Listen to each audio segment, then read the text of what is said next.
ومن آياته الليل والنهار والشمس والقمر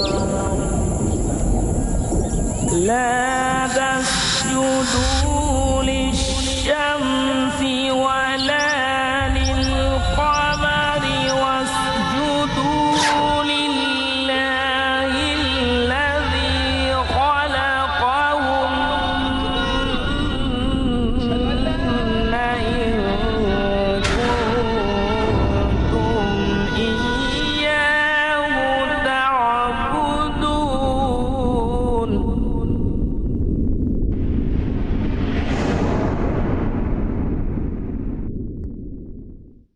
বিসমিল্লাহির রহমানির রহিম। আমাদের অনুষ্ঠানের শুরুতেই পবিত্র কোরআন থেকে তেলাওয়াত করছেন ভাই আশরাফ মোহাম্মদী। أعوذ بالله من الشيطان الرجيم. بسم الله الرحمن الرحيم. الله لا إله إلا هو الحي القيوم لا تأخذه سنة ولا نوم له ما في السماوات وما في الأرض من ذا الذي يشفع عنده إلا بإذنه يعلم ما بين أيديهم وما خلفهم ولا يحيطون بشيء من علمه إلا بما شاء وسع كرسيه السماوات والأرض ولا يؤوده حفظهما وهو العلي العظيم. بسم الله الرحمن الرحيم. قل يا أهل الكتاب تعالوا إلى كلمة سواء بيننا وبينكم ألا نعبد إلا الله ولا نشرك به شيئا ولا يتخذ بعضنا بعضا أربابا من دون الله فإن تولوا فقولوا اشهدوا بأننا مسلمون. صدق الله العظيم. এবারে অনুবাদ। সূরা আল বাকারা, অধ্যায় 2, আয়াত 255। আমি আল্লাহর কাছে আশ্রয় চাই শয়তানের কবল হতে। দয়াময় পরম দয়ালু আল্লাহর নামে শুরু করছি। আল্লাহ, তিনি ব্যতীত কোনো উপাস্য নেই। তিনি চিরঞ্জীবী এবং সর্বসত্তার ধারক। তন্দ্রা অথবা নিদ্রা তাকে স্পর্শ করে না। আকাশ এবং পৃথিবীতে যা কিছু আছে সব কিছু তারই। এমন কে আছে যে তার অনুমতি ছাড়া তার কাছে সুপারিশ করবে? তার সৃষ্টিদের সামনে এবং পেছনে যা কিছু আছে তার সবই তিনি জানেন। তিনি যা ইচ্ছে করেন সেটা ব্যতীত তার জ্ঞানের কিছুই তারা আয়ত্ত করতে পারে না। তার কুরসি আকাশমণ্ডলী এবং পৃথিবী পরিব্যাপ্ত, এবং এদের রক্ষণাবেক্ষণ তাকে ক্লান্ত করে না। তিনিই হলেন সবচাইতে মহান, সবচাইতে শ্রেষ্ঠ। দয়াময় পরম দয়ালু আল্লাহর নামে শুরু করছি। বলো, হে কিতাবীগণ, আসো সেই কথায় যা আমাদের ও তোমাদের মধ্যে এক। আমরা আল্লাহ ব্যতীত কারো ইবাদত করব না, আমরা কোনো কিছুকেই তার সাথে শরীক করব না। আমাদের মধ্যে কেউ কাউকে আল্লাহ ব্যতীত রব হিসেবে গ্রহণ করব না। যদি তারা মুখ ফিরিয়ে নেয় তাহলে বলো, তোমরা সাক্ষী থাকো, অবশ্যই আমরা মুসলিম আল্লাহর কাছে আত্মসমর্পণ করি। নিশ্চয়ই আল্লাহ সত্য বলেছেন। শ্রদ্ধেয় ভাই ও বোনেরা, আসসালামু আলাইকুম। আপনাদের উপর শান্তি বর্ষিত হোক। ইসলামিক রিসার্চ ফাউন্ডেশনের পক্ষ থেকে আমি ডক্টর মোহাম্মদ নায়েক আপনাদের সবাইকে স্বাগত জানাচ্ছি আজকের এই অনুষ্ঠানে। আর আমার মতো আপনারাও হয়তো 2 দিন আগের টাইমস অফ ইন্ডিয়া পত্রিকাটা দেখেছেন। পবিত্র কোরআনের আয়াত, সেটা হলো, তোমরা সকলে আল্লাহর রজ্জু শক্ত করে ধরো এবং পরস্পর বিচ্ছিন্ন হয়ে যেও না। তোমাদের প্রতি আল্লাহর অনুগ্রহ স্মরণ করো। তোমরা পরস্পর শত্রু ছিলে, তিনি তোমাদের হৃদয়ে প্রীতি সঞ্চার করেন, ফলে তার অনুগ্রহে তোমরা পরস্পর ভাই হলে। তোমাদের মধ্যে এমন একটা দল হোক যারা মানুষকে কল্যাণের দিকে আহ্বান করবে, সৎ কাজের নির্দেশ দেবে এবং অসৎ কাজে নিষেধ করবে। পবিত্র কোরআন সূরা আলে ইমরান অধ্যায় 3 আয়াত 103 ও 104। পবিত্র কোরআনের এই আয়াত অনুযায়ী কাজ করাই ইসলামিক রিসার্চ ফাউন্ডেশনের মূল উদ্দেশ্য। সঠিকভাবে ব্যাখ্যাসহ ইসলাম ধর্মের বাণী সবার কাছে প্রচার করা, মুসলিমদের কাছে, অমুসলিমদের কাছেও। আর এর পাশাপাশি ইসলাম সম্পর্কে তাদের বিভিন্ন ভুল ধারণাগুলা দূর করা। যুক্তি এবং বৈজ্ঞানিক তথ্যের উপর ভিত্তি করেই আমরা এই বিষয়ে আলোচনা করব। ডক্টর জাকির নায়েক পেশায় একজন ট্রেনিংপ্রাপ্ত ডাক্তার হলেও তিনি ইসলাম এবং অন্যান্য ধর্ম বিশ্লেষণের কাজে নিজেকে নিবেদিত করেছেন, যাতে করে মানুষের সামনে সত্যিটাকে তুলে ধরতে পারেন, সত্যিকারের জীবন দর্শন তাদের কাছে প্রচার করতে পারেন। তিনি ইসলাম ও কম্পারেটিভ রিলিজনের উপর আন্তর্জাতিক খ্যাতিসম্পন্ন বক্তা। আর গত প্রায় 1 বছরে ইন্ডিয়াতে দেয়া বিভিন্ন লেকচারের পাশাপাশি ডক্টর জাকির নায়েক বিভিন্ন দেশে 160টিরও বেশি লেকচার দিয়েছেন, যেমন আমেরিকা, কানাডা, তারপর ইংল্যান্ড, দক্ষিণ আফ্রিকা, সিঙ্গাপুর, মালয়েশিয়া, সৌদি আরব, শ্রীলঙ্কা আর বাহরাইন। যুক্তি আর বিজ্ঞানের ভিত্তিতে আলোচনা করার কারণে তিনি দর্শক শ্রোতাদের কাছে বেশ জনপ্রিয়। তিনি হিন্দুইজম, ইহুদি, খ্রিস্টান আর ইসলাম ধর্ম সম্পর্কে যথেষ্ট জ্ঞান রাখেন। পাশাপাশি তিনি বিভিন্ন ধর্মগ্রন্থ থেকেও উদ্ধৃতি দিতে পারেন। প্রধান ধর্মগুলোতে ঈশ্বরের ধারণা। আমরা এই টপিকটা বেছে নিলাম কেন? আমাদের বুঝতে হবে সর্বশক্তিমান ঈশ্বর কে আর তার বৈশিষ্ট্য কি। শুধু তাই নয়, তার পাশাপাশি আমাদের এটাও বুঝতে হবে যে ঈশ্বর তিনি কি হতে পারেন না। ভাই ও বোনেরা, পৃথিবীর বিভিন্ন ধর্মের মধ্যে যে অনেক সাদৃশ্য আছে এটা বোঝার জন্য এর পাশাপাশি পার্থক্য নিয়েও আমরা যাতে একসাথে থাকতে পারি, সেজন্য IRF আজকের এই লেকচারের আয়োজন করেছে পৃথিবীর প্রধান ধর্মে ঈশ্বরের ধারণা। আসছেন ডক্টর জাকির নায়েক।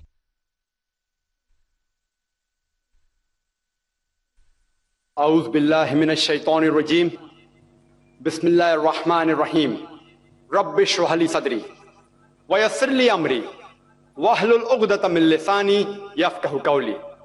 শ্রদ্ধেয় গুরুজনেরা এবং আমার প্রিয় ভাই বোনেরা, আপনাদের সবাইকে স্বাগত জানাই ইসলামিক সম্ভাষণে। আসসালামু আলাইকুম ওয়া রাহমাতুল্লাহি ওয়া বারাকাতুহু। আল্লাহর দয়া, শান্তি এবং রহমত আপনাদের সবার উপরে বর্ষিত হোক। অমুসলিমরা ভাবতে পারেন যে আমি আমার লেকচারের শুরুতে যে কথাগুলো বলেছি সেগুলো কি। আমি কোনো মন্ত্র পড়ে আপনাদের সম্মোহিত করিনি বা জাদু করিনি। আমি আসলে বলেছি পবিত্র কোরআনের কয়েকটা আয়াত, সূরা তাহা অধ্যায় নম্বর 20 আয়াত 25 থেকে 28। যখন আল্লাহ সুবহানাহু ওয়া তাআলা মহান সৃষ্টিকর্তা মুসা আলাইহিস সালামকে বললেন যে ফেরাউনের কাছে বাণী পৌঁছে দাও, মুসা আলাইহিস সালাম তখন দোয়া করলেন মহান সৃষ্টিকর্তা আল্লাহ তাআলার কাছে, আর এই আয়াতগুলো বললেন, রব্বি ইশরাহ লি সাদরি, হে আমার প্রভু, আমার বক্ষ প্রশস্ত করে দাও, আমার কেন্দ্র প্রশস্ত করে দাও, ওয়া ইয়াসসির লি আমরি, এবং আমার কাজকে সহজ করে দাও, ওয়াহলুল উকদাতাম মিন লিসানি, আমার জিহ্বার জড়তা দূর করে দাও। এর কারণ নবী মুসা আলাইহিস সালাম ছিলেন তোতলা, কথা জড়িয়ে যেত। তিনি আল্লাহর কাছে প্রার্থনা করলেন তোতলামি দূর করে দিতে, জিহ্বার জড়তা দূর করে দিতে, আর এছাড়াও সব বাধা দূর করে দিতে। যদি কোনো বাধা থাকে তার এবং যার কাছে বাণী পৌঁছে দিচ্ছেন সেই লোকের মাঝে।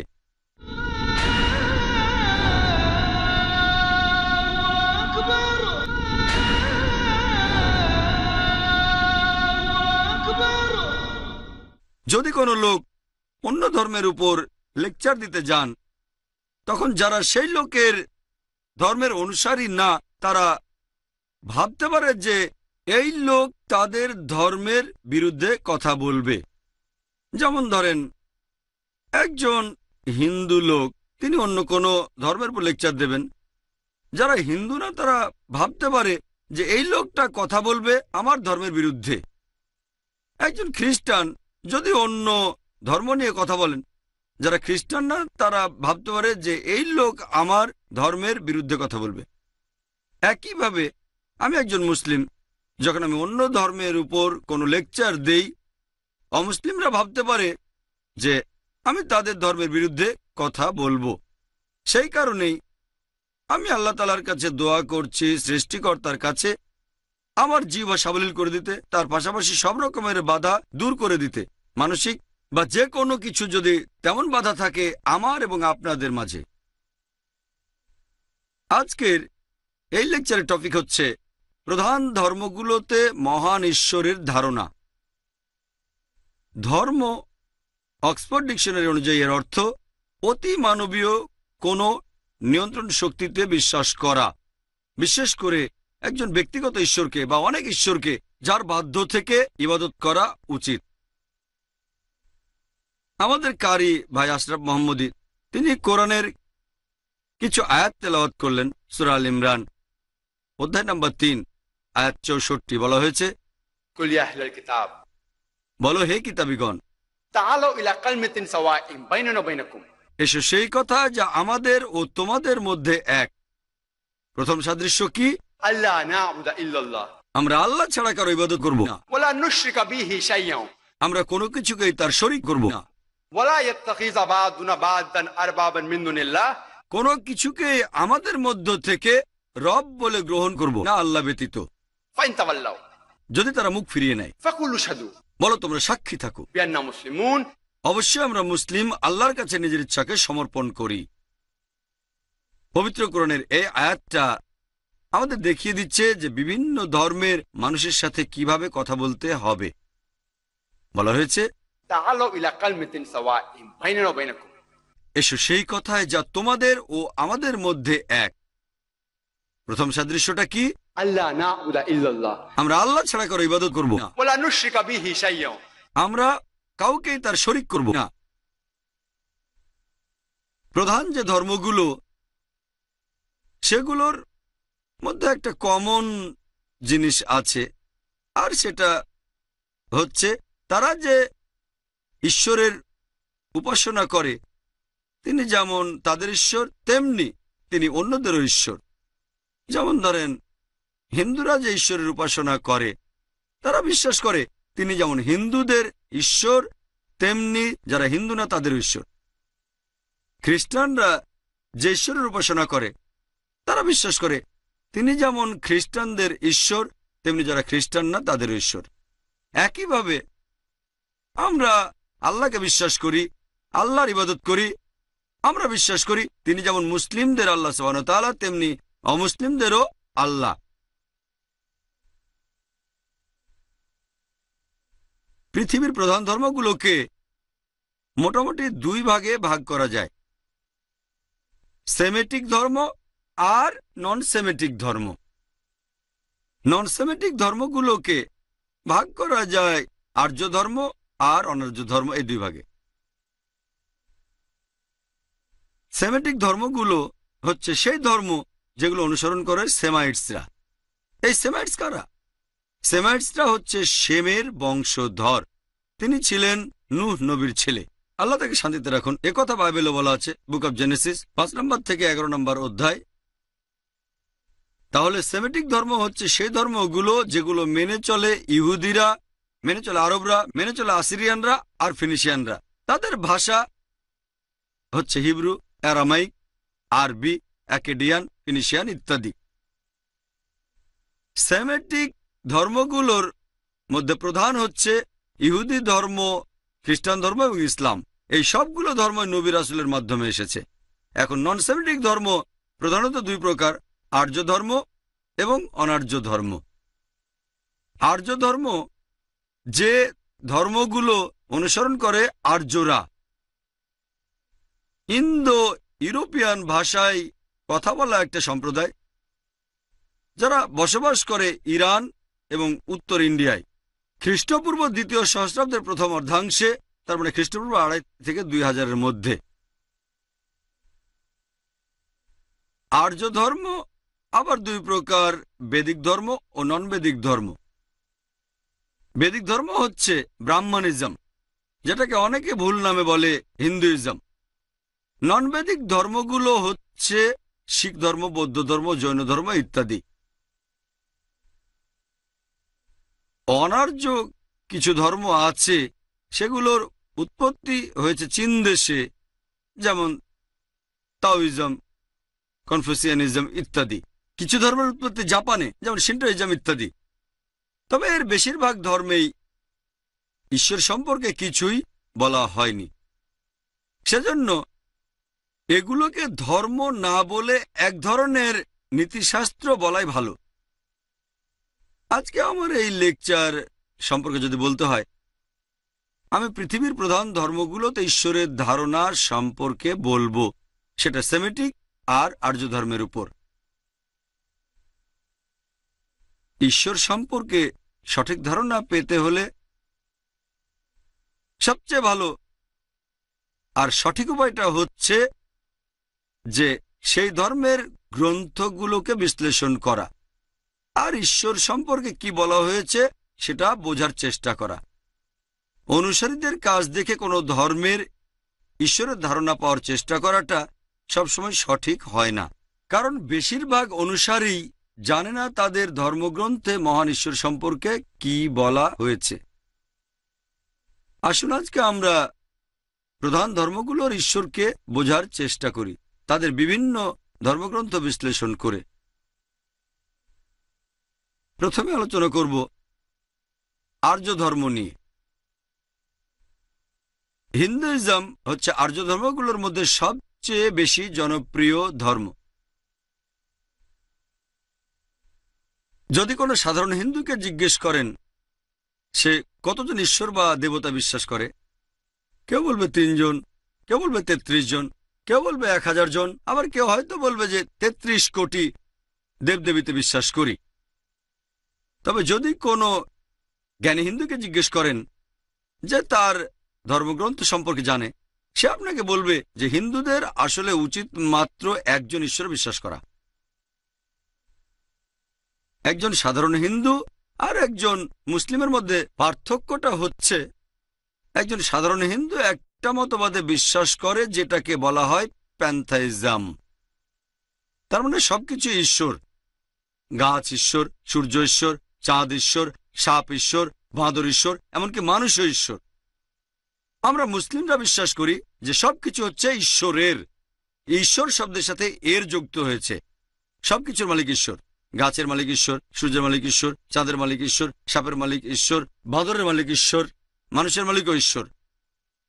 তাহলে একজন সাধারণ হিন্দু আর একজন মুসলিমের মধ্যে প্রধান পার্থক্যটা হচ্ছে এই শব্দটা। হিন্দুরা বলে সবকিছু হচ্ছে ঈশ্বর, আমরা মুসলিমরা বলি সবকিছু ঈশ্বরের। ঈশ্বর শব্দের পরে এর যোগ হয়েছে। যদি আমরা এই এর শব্দটার সমাধান করতে পারি, হিন্দু আর মুসলিমরা একতাবদ্ধ হয়ে যাব। এটা কিভাবে করব? কোরআন যেভাবে বলেছে, এসো সেই কথায় যা আমাদের ও তোমাদের মধ্যে এক। প্রথম সাদৃশ্য কি? আমরা আল্লাহ ছাড়া কারো ইবাদত করব না, আমরা কোনো কিছুকে তার শরীক করব না।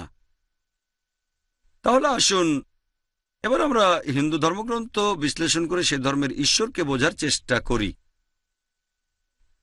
হিন্দু ধর্মগ্রন্থগুলোর মধ্যে সবচেয়ে জনপ্রিয় হচ্ছে ভগবদ গীতা। এটা একটা ভগবদ গীতা, আমাদের আইআরএফে আছে। আর আলহামদুলিল্লাহ আমাদের কাছে শুধু ভগবদ্গীতার 30টা অনুবাদ রয়েছে।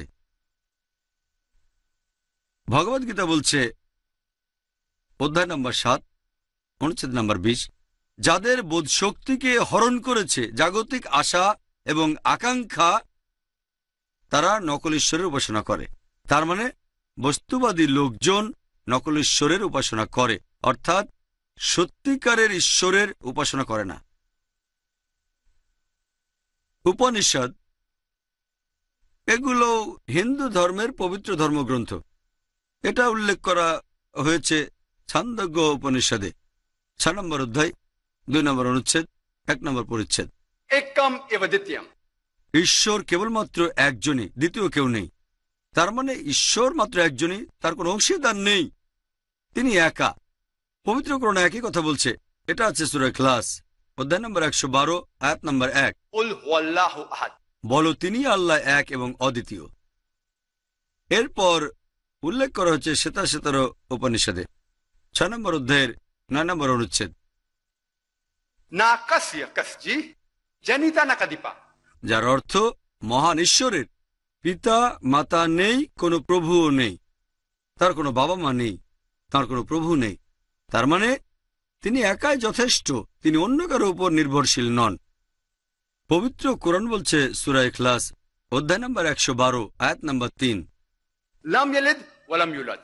তিনি কাউকে জন্ম দেননি, কখনো জন্ম নেননি। আমি যে উপনিষদ থেকে উদাহরণ দিলাম সেটা অনুবাদ করেছেন এস রাধাকৃষ্ণন। এছাড়াও আমাদের ফাউন্ডেশনে আরও কয়েকটা অনুবাদ আছে। এরপরে যদি পড়েন শ্বেতাশ্বেতারা উপনিষদ অধ্যায় নম্বর 4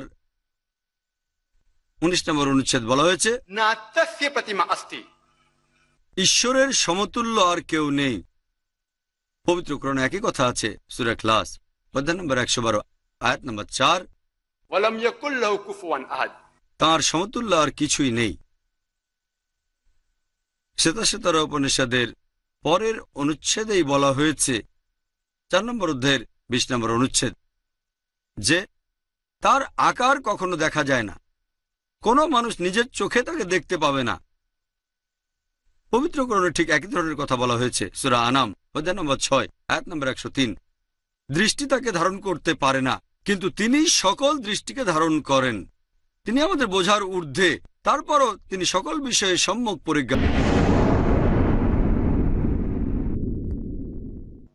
হিন্দুদের যতগুলো ধর্মগ্রন্থ আছে তার মধ্যে সবচেয়ে পবিত্র হচ্ছে বেদ। আর এরকম বেদ আছে মোট 4টা: ঋগ্বেদ, যজুর্বেদ, সামবেদ এবং অথর্ববেদ। ঋগ্বেদে রয়েছে প্রশংসামূলক গান, যজুর্বেদে রয়েছে বলিদানের বিভিন্ন নিয়ম, সামবেদে রয়েছে সুর, আর অথর্ববেদে আছে বিভিন্ন জাদুর মন্ত্র। যজুর্বেদে উল্লেখ করা হয়েছে 32 নম্বর অধ্যায় 3 নম্বর অনুচ্ছেদ, ना तस्य प्रतिमा अस्ति। মহান ঈশ্বরের কোনো প্রতিকৃতি নেই। এই অনুচ্ছেদে আরো বলা হয়েছে তিনি কখনো জন্মাননি আর তার উপাসনা করা উচিত। যজুর্বেদে উল্লেখ করা হয়েছে 40 নম্বর অধ্যায়ের 8 নম্বর অনুচ্ছেদ যে ঈশ্বর হলেন নিরাকার এবং পবিত্র। যজুর্বেদে উল্লেখ করা হয়েছে 40 নম্বর অধ্যায় 9 নম্বর অনুচ্ছেদ, अंधात्म प्रविशन्ति या संभूति उपास्ते। যার অর্থ তারা অন্ধকারে প্রবেশ করছে যারা উপাসনা করে আসাম্বতীকে। আসাম্বতী হচ্ছে প্রাকৃতিক জিনিস, যেমন বাতাস, পানি, আগুন। অনুচ্ছেদটা আরো বলছে তারা আরো বেশি অন্ধকারে প্রবেশ করছে যারা উপাসনা করে সাম্বতীকে। সাম্বতী হচ্ছে মানুষের বানানো জিনিস। আমি যে যজুর্বেদ থেকে উদ্ধৃতি দিয়েছি সেটা লিখেছেন দেবীচাঁদ। এছাড়াও আরো একজন র্যালফ টি গ্রিফিথ। আরেকটা বেদ হচ্ছে অথর্ববেদ। অথর্ববেদে উল্লেখ করা হয়েছে 20 নম্বর গ্রন্থ 58 নম্বর অধ্যায়ের 3 নম্বর অনুচ্ছেদে যে देव महाओसी। নিশ্চয়ই ঈশ্বর মহান। আল্লাহু আকবারও একই কথা, আল্লাহ সর্বশক্তিমান। আর এই বেদগুলোর মধ্যে সবচেয়ে পবিত্র আর প্রাচীন হচ্ছে ঋগ্বেদ। ঋগ্বেদে উল্লেখ করা হয়েছে 1 নম্বর গ্রন্থ 164 নম্বর অনুচ্ছেদ 46 নম্বর পরিচ্ছেদ, জ্ঞানীরা এক ঈশ্বরকে অনেক নামে ডেকে থাকেন। তার মানে একজন ঈশ্বর, কিন্তু তার অনেকগুলো নাম আছে। আর শুধুমাত্র ঋগ্বেদেই সর্বশক্তিমান ঈশ্বরের সব মিলিয়ে 33টা বৈশিষ্ট্যের কথা বলা হয়েছে। এই বেশিরভাগই উল্লেখ আছে ঋগ্বেদে 2 নম্বর গ্রন্থ 1 নম্বর পরিচ্ছেদ। এরকম একটা সুন্দর বৈশিষ্ট্যের উল্লেখ আছে ঋগ্বেদে। মহান ঈশ্বরের নাম সেটা ব্রহ্মা। এটার উল্লেখ আছে ঋগ্বেদ 2 নম্বর গ্রন্থ 1 নম্বর অনুচ্ছেদ 3 নম্বর পরিচ্ছেদ। ব্রহ্মা মানে সৃষ্টিকর্তা। যদি এই শব্দটার আরবি করেন সেটা হবে খালিক। আমাদের মুসলিমদের কোনো আপত্তি থাকবে না যদি কেউ সর্বশক্তিমান ঈশ্বরকে, আল্লাহ সুবহানাহু ওয়া তাআলাকে বলে খালিক বা সৃষ্টিকর্তা বা ব্রহ্মা। কিন্তু কেউ যদি বলে যে ব্রহ্মা হলেন সর্বশক্তিমান ঈশ্বর, যার 4টা মাথা আছে, প্রত্যেক মাথায় একটা করে মুকুট আছে, এছাড়াও তার 4টা হাত, আমরা মুসলিমরা তাহলে প্রবল আপত্তি জানাবো। তাছাড়া এই কথাটা যজুর্বেদের বিরুদ্ধেও যাচ্ছে। 32 নম্বর অধ্যায় 3 নম্বর অনুচ্ছেদে বলা হয়েছে না তস্য প্রতিমা अस्ति। মহান ঈশ্বরের কোনো প্রতিকৃতি নেই। আরও একটা সুন্দর বৈশিষ্ট্য উল্লেখ আছে ঋগ্বেদে 2 নম্বর খণ্ড 1 নম্বর অনুচ্ছেদ 3 নম্বর পরিচ্ছেদ, সেটা হচ্ছে বিষ্ণু। বিষ্ণু মানে পালনকর্তা। যদি এই শব্দটার আরবি করেন তাহলে সেটা হবে রব। আমাদের মুসলিমদের কোনো আপত্তি থাকবে না যদি কেউ সর্বশক্তিমান ঈশ্বরকে বলে রব অথবা পালনকর্তা বা বিষ্ণু। কিন্তু কেউ যদি বলে যে বিষ্ণু হলেন সর্বশক্তিমান ঈশ্বর, যার 4টা হাত আছে, তার একটা হাতে আছে চক্র মানে চাকতি আছে, আর বাম হাতে আছে একটা শঙ্খ, একটা পাখির পিঠে চড়ে ঘুরে বেড়াচ্ছেন অথবা সাপের বিছানায় শুয়ে আছেন, আমরা মুসলিমরা তাতে ঘোর আপত্তি জানাবো। আপনি যজুর্বেদের বিরুদ্ধে যাচ্ছেন। 40 নম্বর অধ্যায় 8 নম্বর অনুচ্ছেদে বলা হয়েছে মহান ঈশ্বর নিরাকার। এছাড়া উপনিষদও বলছে 4 নম্বর অধ্যায় 19 নম্বর অনুচ্ছেদ, শ্বেতার উপনিষদ, সেখানে বলা হয়েছে না তস্য প্রতিমা अस्ति। তাঁর সমতুল্য আর কেউ নেই। ঋগ্বেদে উল্লেখ করা হয়েছে 8 নম্বর গ্রন্থ 1 নম্বর অনুচ্ছেদ 1 নম্বর পরিচ্ছেদ, মাচ দনিবদি সংসতা। তার অর্থ শুধুমাত্র তাকে ছাড়া অন্য কারো উপাসনা করো না, শুধুমাত্র তারই প্রশংসা করো। ঋগ্বেদে উল্লেখ আছে 5 নম্বর গ্রন্থ 81 নম্বর অনুচ্ছেদ 1 নম্বর পরিচ্ছেদ, বলা হয়েছে নিশ্চয়ই সর্বশক্তিমান সৃষ্টিকর্তার মহিমা সবার চেয়ে উপরে। একই কথা আছে সূরা ফাতিহা 1 নম্বর অধ্যায় 2 নম্বর আয়াত। আলহামদুলিল্লাহি রাব্বিল আলামিন। সকল প্রশংসা জগৎসমূহের প্রতিপালক আল্লাহ সুবহানাহু ওয়া তাআলার।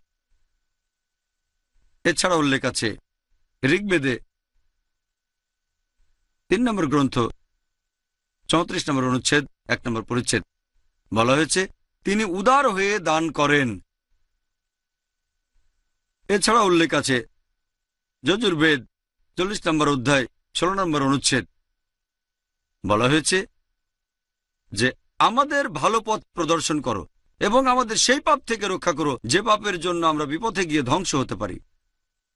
পবিত্র কোরআনে একই কথা বলা হয়েছে সূরা ফাতিহা 1 নম্বর অধ্যায় 6 ও 7 নম্বর আয়াতে বলা হয়েছে ইহদিনাস সিরাতাল মুস্তাকিম সিরাতাল লাযিনা আন'আমতা আলাইহিম গায়রিল মাগদুবি আলাইহিম ওয়ালাদ-দাল্লিন।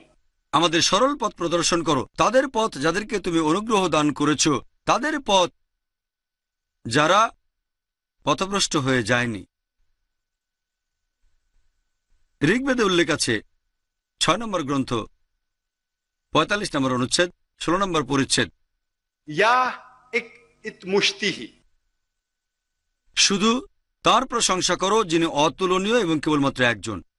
আমি যে ঋগ্বেদ থেকে উদ্ধৃতি দিলাম সেটা লিখেছেন সত্যপ্রকাশ নারায়ণ এবং সত্যকাম বিদ্যালঙ্কার। এছাড়া আরও দুটো লিখেছেন রাল্ফ টি গ্রিফিথ প্রথম ও দ্বিতীয় খণ্ড। আমাদের কাছে বিভিন্ন ধর্মগ্রন্থের বিভিন্নভাবে বেশ কিছু অনুবাদ রয়েছে। আমি যে উদ্ধৃতিগুলো বলেছি আপনারা যদি যাচাই করতে চান যে আমি উল্টোপাল্টা বলেছি কিনা, তাহলে আমাদের ফাউন্ডেশনে আসতে পারেন, ফটোস্ট্যাট কপি নিয়ে যেতে পারেন। যে অনুবাদগুলো পড়ে শোনালাম এগুলো মুসলিমরা করেনি, অনুবাদ করেছেন তারা যারা এই ধর্ম পালন করেন, এছাড়াও কিছু ইউরোপিয়ানরা। ব্রহ্মসূত্র হিন্দুইজমের অর্থাৎ বেদান্তবাদের প্রধান ধর্ম বিশ্বাস, সেটা एकम ब्रह्म दुस्त्या नास्ते निया नास्ते किंचन। भगवान एक ही है, दूसरा नहीं है, नहीं है, नहीं है, जरा भी नहीं है। ঈশ্বর কেবল একজনই, দ্বিতীয় আর কেউ নেই, আর কেউ নেই, আর কেউ নেই, আর কোথাও কেউ নেই। যদি আপনারা হিন্দু ধর্মগ্রন্থ পড়েন তাহলে হিন্দু ধর্মে ঈশ্বরের ধারণাটা বুঝতে পারবেন সঠিকভাবে।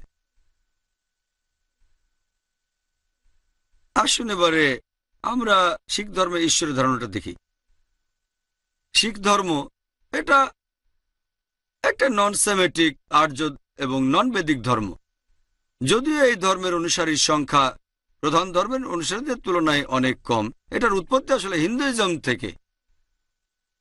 শিখ ধর্ম, এই ধর্মের প্রতিষ্ঠাতা হলেন গুরু নানক সাহেব, পঞ্চদশ শতাব্দীর শেষের দিকে।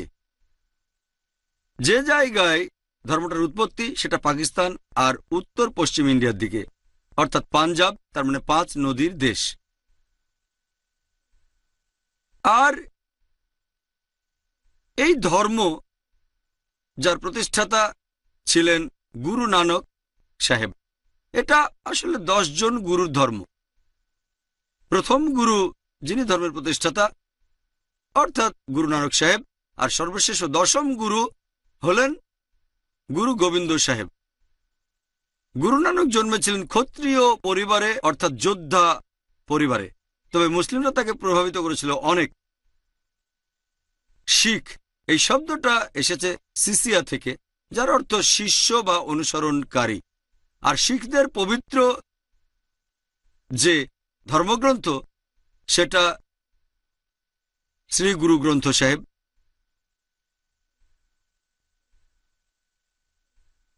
এটা হচ্ছে সেই বই, শ্রী গুরু গ্রন্থ সাহেব।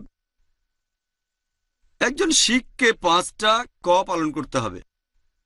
প্রথম ক সেটা হচ্ছে কেশ, মাথার চুল কাটবে না, সব গুরুই কাটতেন না। দ্বিতীয় ক হচ্ছে কাঙ্গা, চিরুনি, চুল পরিষ্কার করতে ব্যবহার করা হয়ে থাকে। তৃতীয় ক হচ্ছে কড়া, ধাতু বা লোহার চুড়ি, ব্যবহার করা হয় শক্তি আর আত্মসম্মানের জন্য। চতুর্থ ক হচ্ছে কৃপান, আত্মরক্ষার কাজে ব্যবহৃত হয় যে ছুরি। আর পঞ্চম ক হচ্ছে কাচ্চা, লম্বা আন্ডারওয়্যার হাঁটু পর্যন্ত অথবা অন্তর্বাস ব্যবহৃত হয় দ্রুত চলাফেরার জন্য। এই 5টা ক দিয়ে আপনি একজন শিখকে চিনতে পারবেন। একজন শিখ যদি তাদের ধর্মের ঈশ্বরের ধারণা সম্পর্কে সবচেয়ে সুন্দরভাবে কোনো বর্ণনা দিতে চায় শিখ ধর্মে, তখন তাকে বলতে হবে মূল মন্ত্র। শিখ ধর্মের একেবারে মূল ধর্মবিশ্বাস এটা আছে তাদের ধর্মগ্রন্থ শ্রী গুরু গ্রন্থ সাহেবের একেবারে প্রথম দিকে। তার মানে শ্রী গুরু গ্রন্থ সাহেব 1 নম্বর খণ্ড, 1 নম্বর অধ্যায়, 1 নম্বর অনুচ্ছেদ, এটাকে আরো বলা হয় জাপুজি, মূল মন্ত্র। বলা হয়েছে যে কেবলমাত্র একজন ঈশ্বরই আছেন, আর তাকে বলা হয় সত্য, সৃষ্টিকর্তা, যিনি ভয় এবং ঘৃণা থেকে মুক্ত, যিনি অমর, কখনো জন্ম নেননি, যিনি স্বয়ম্ভু, মহান এবং করুণাময়।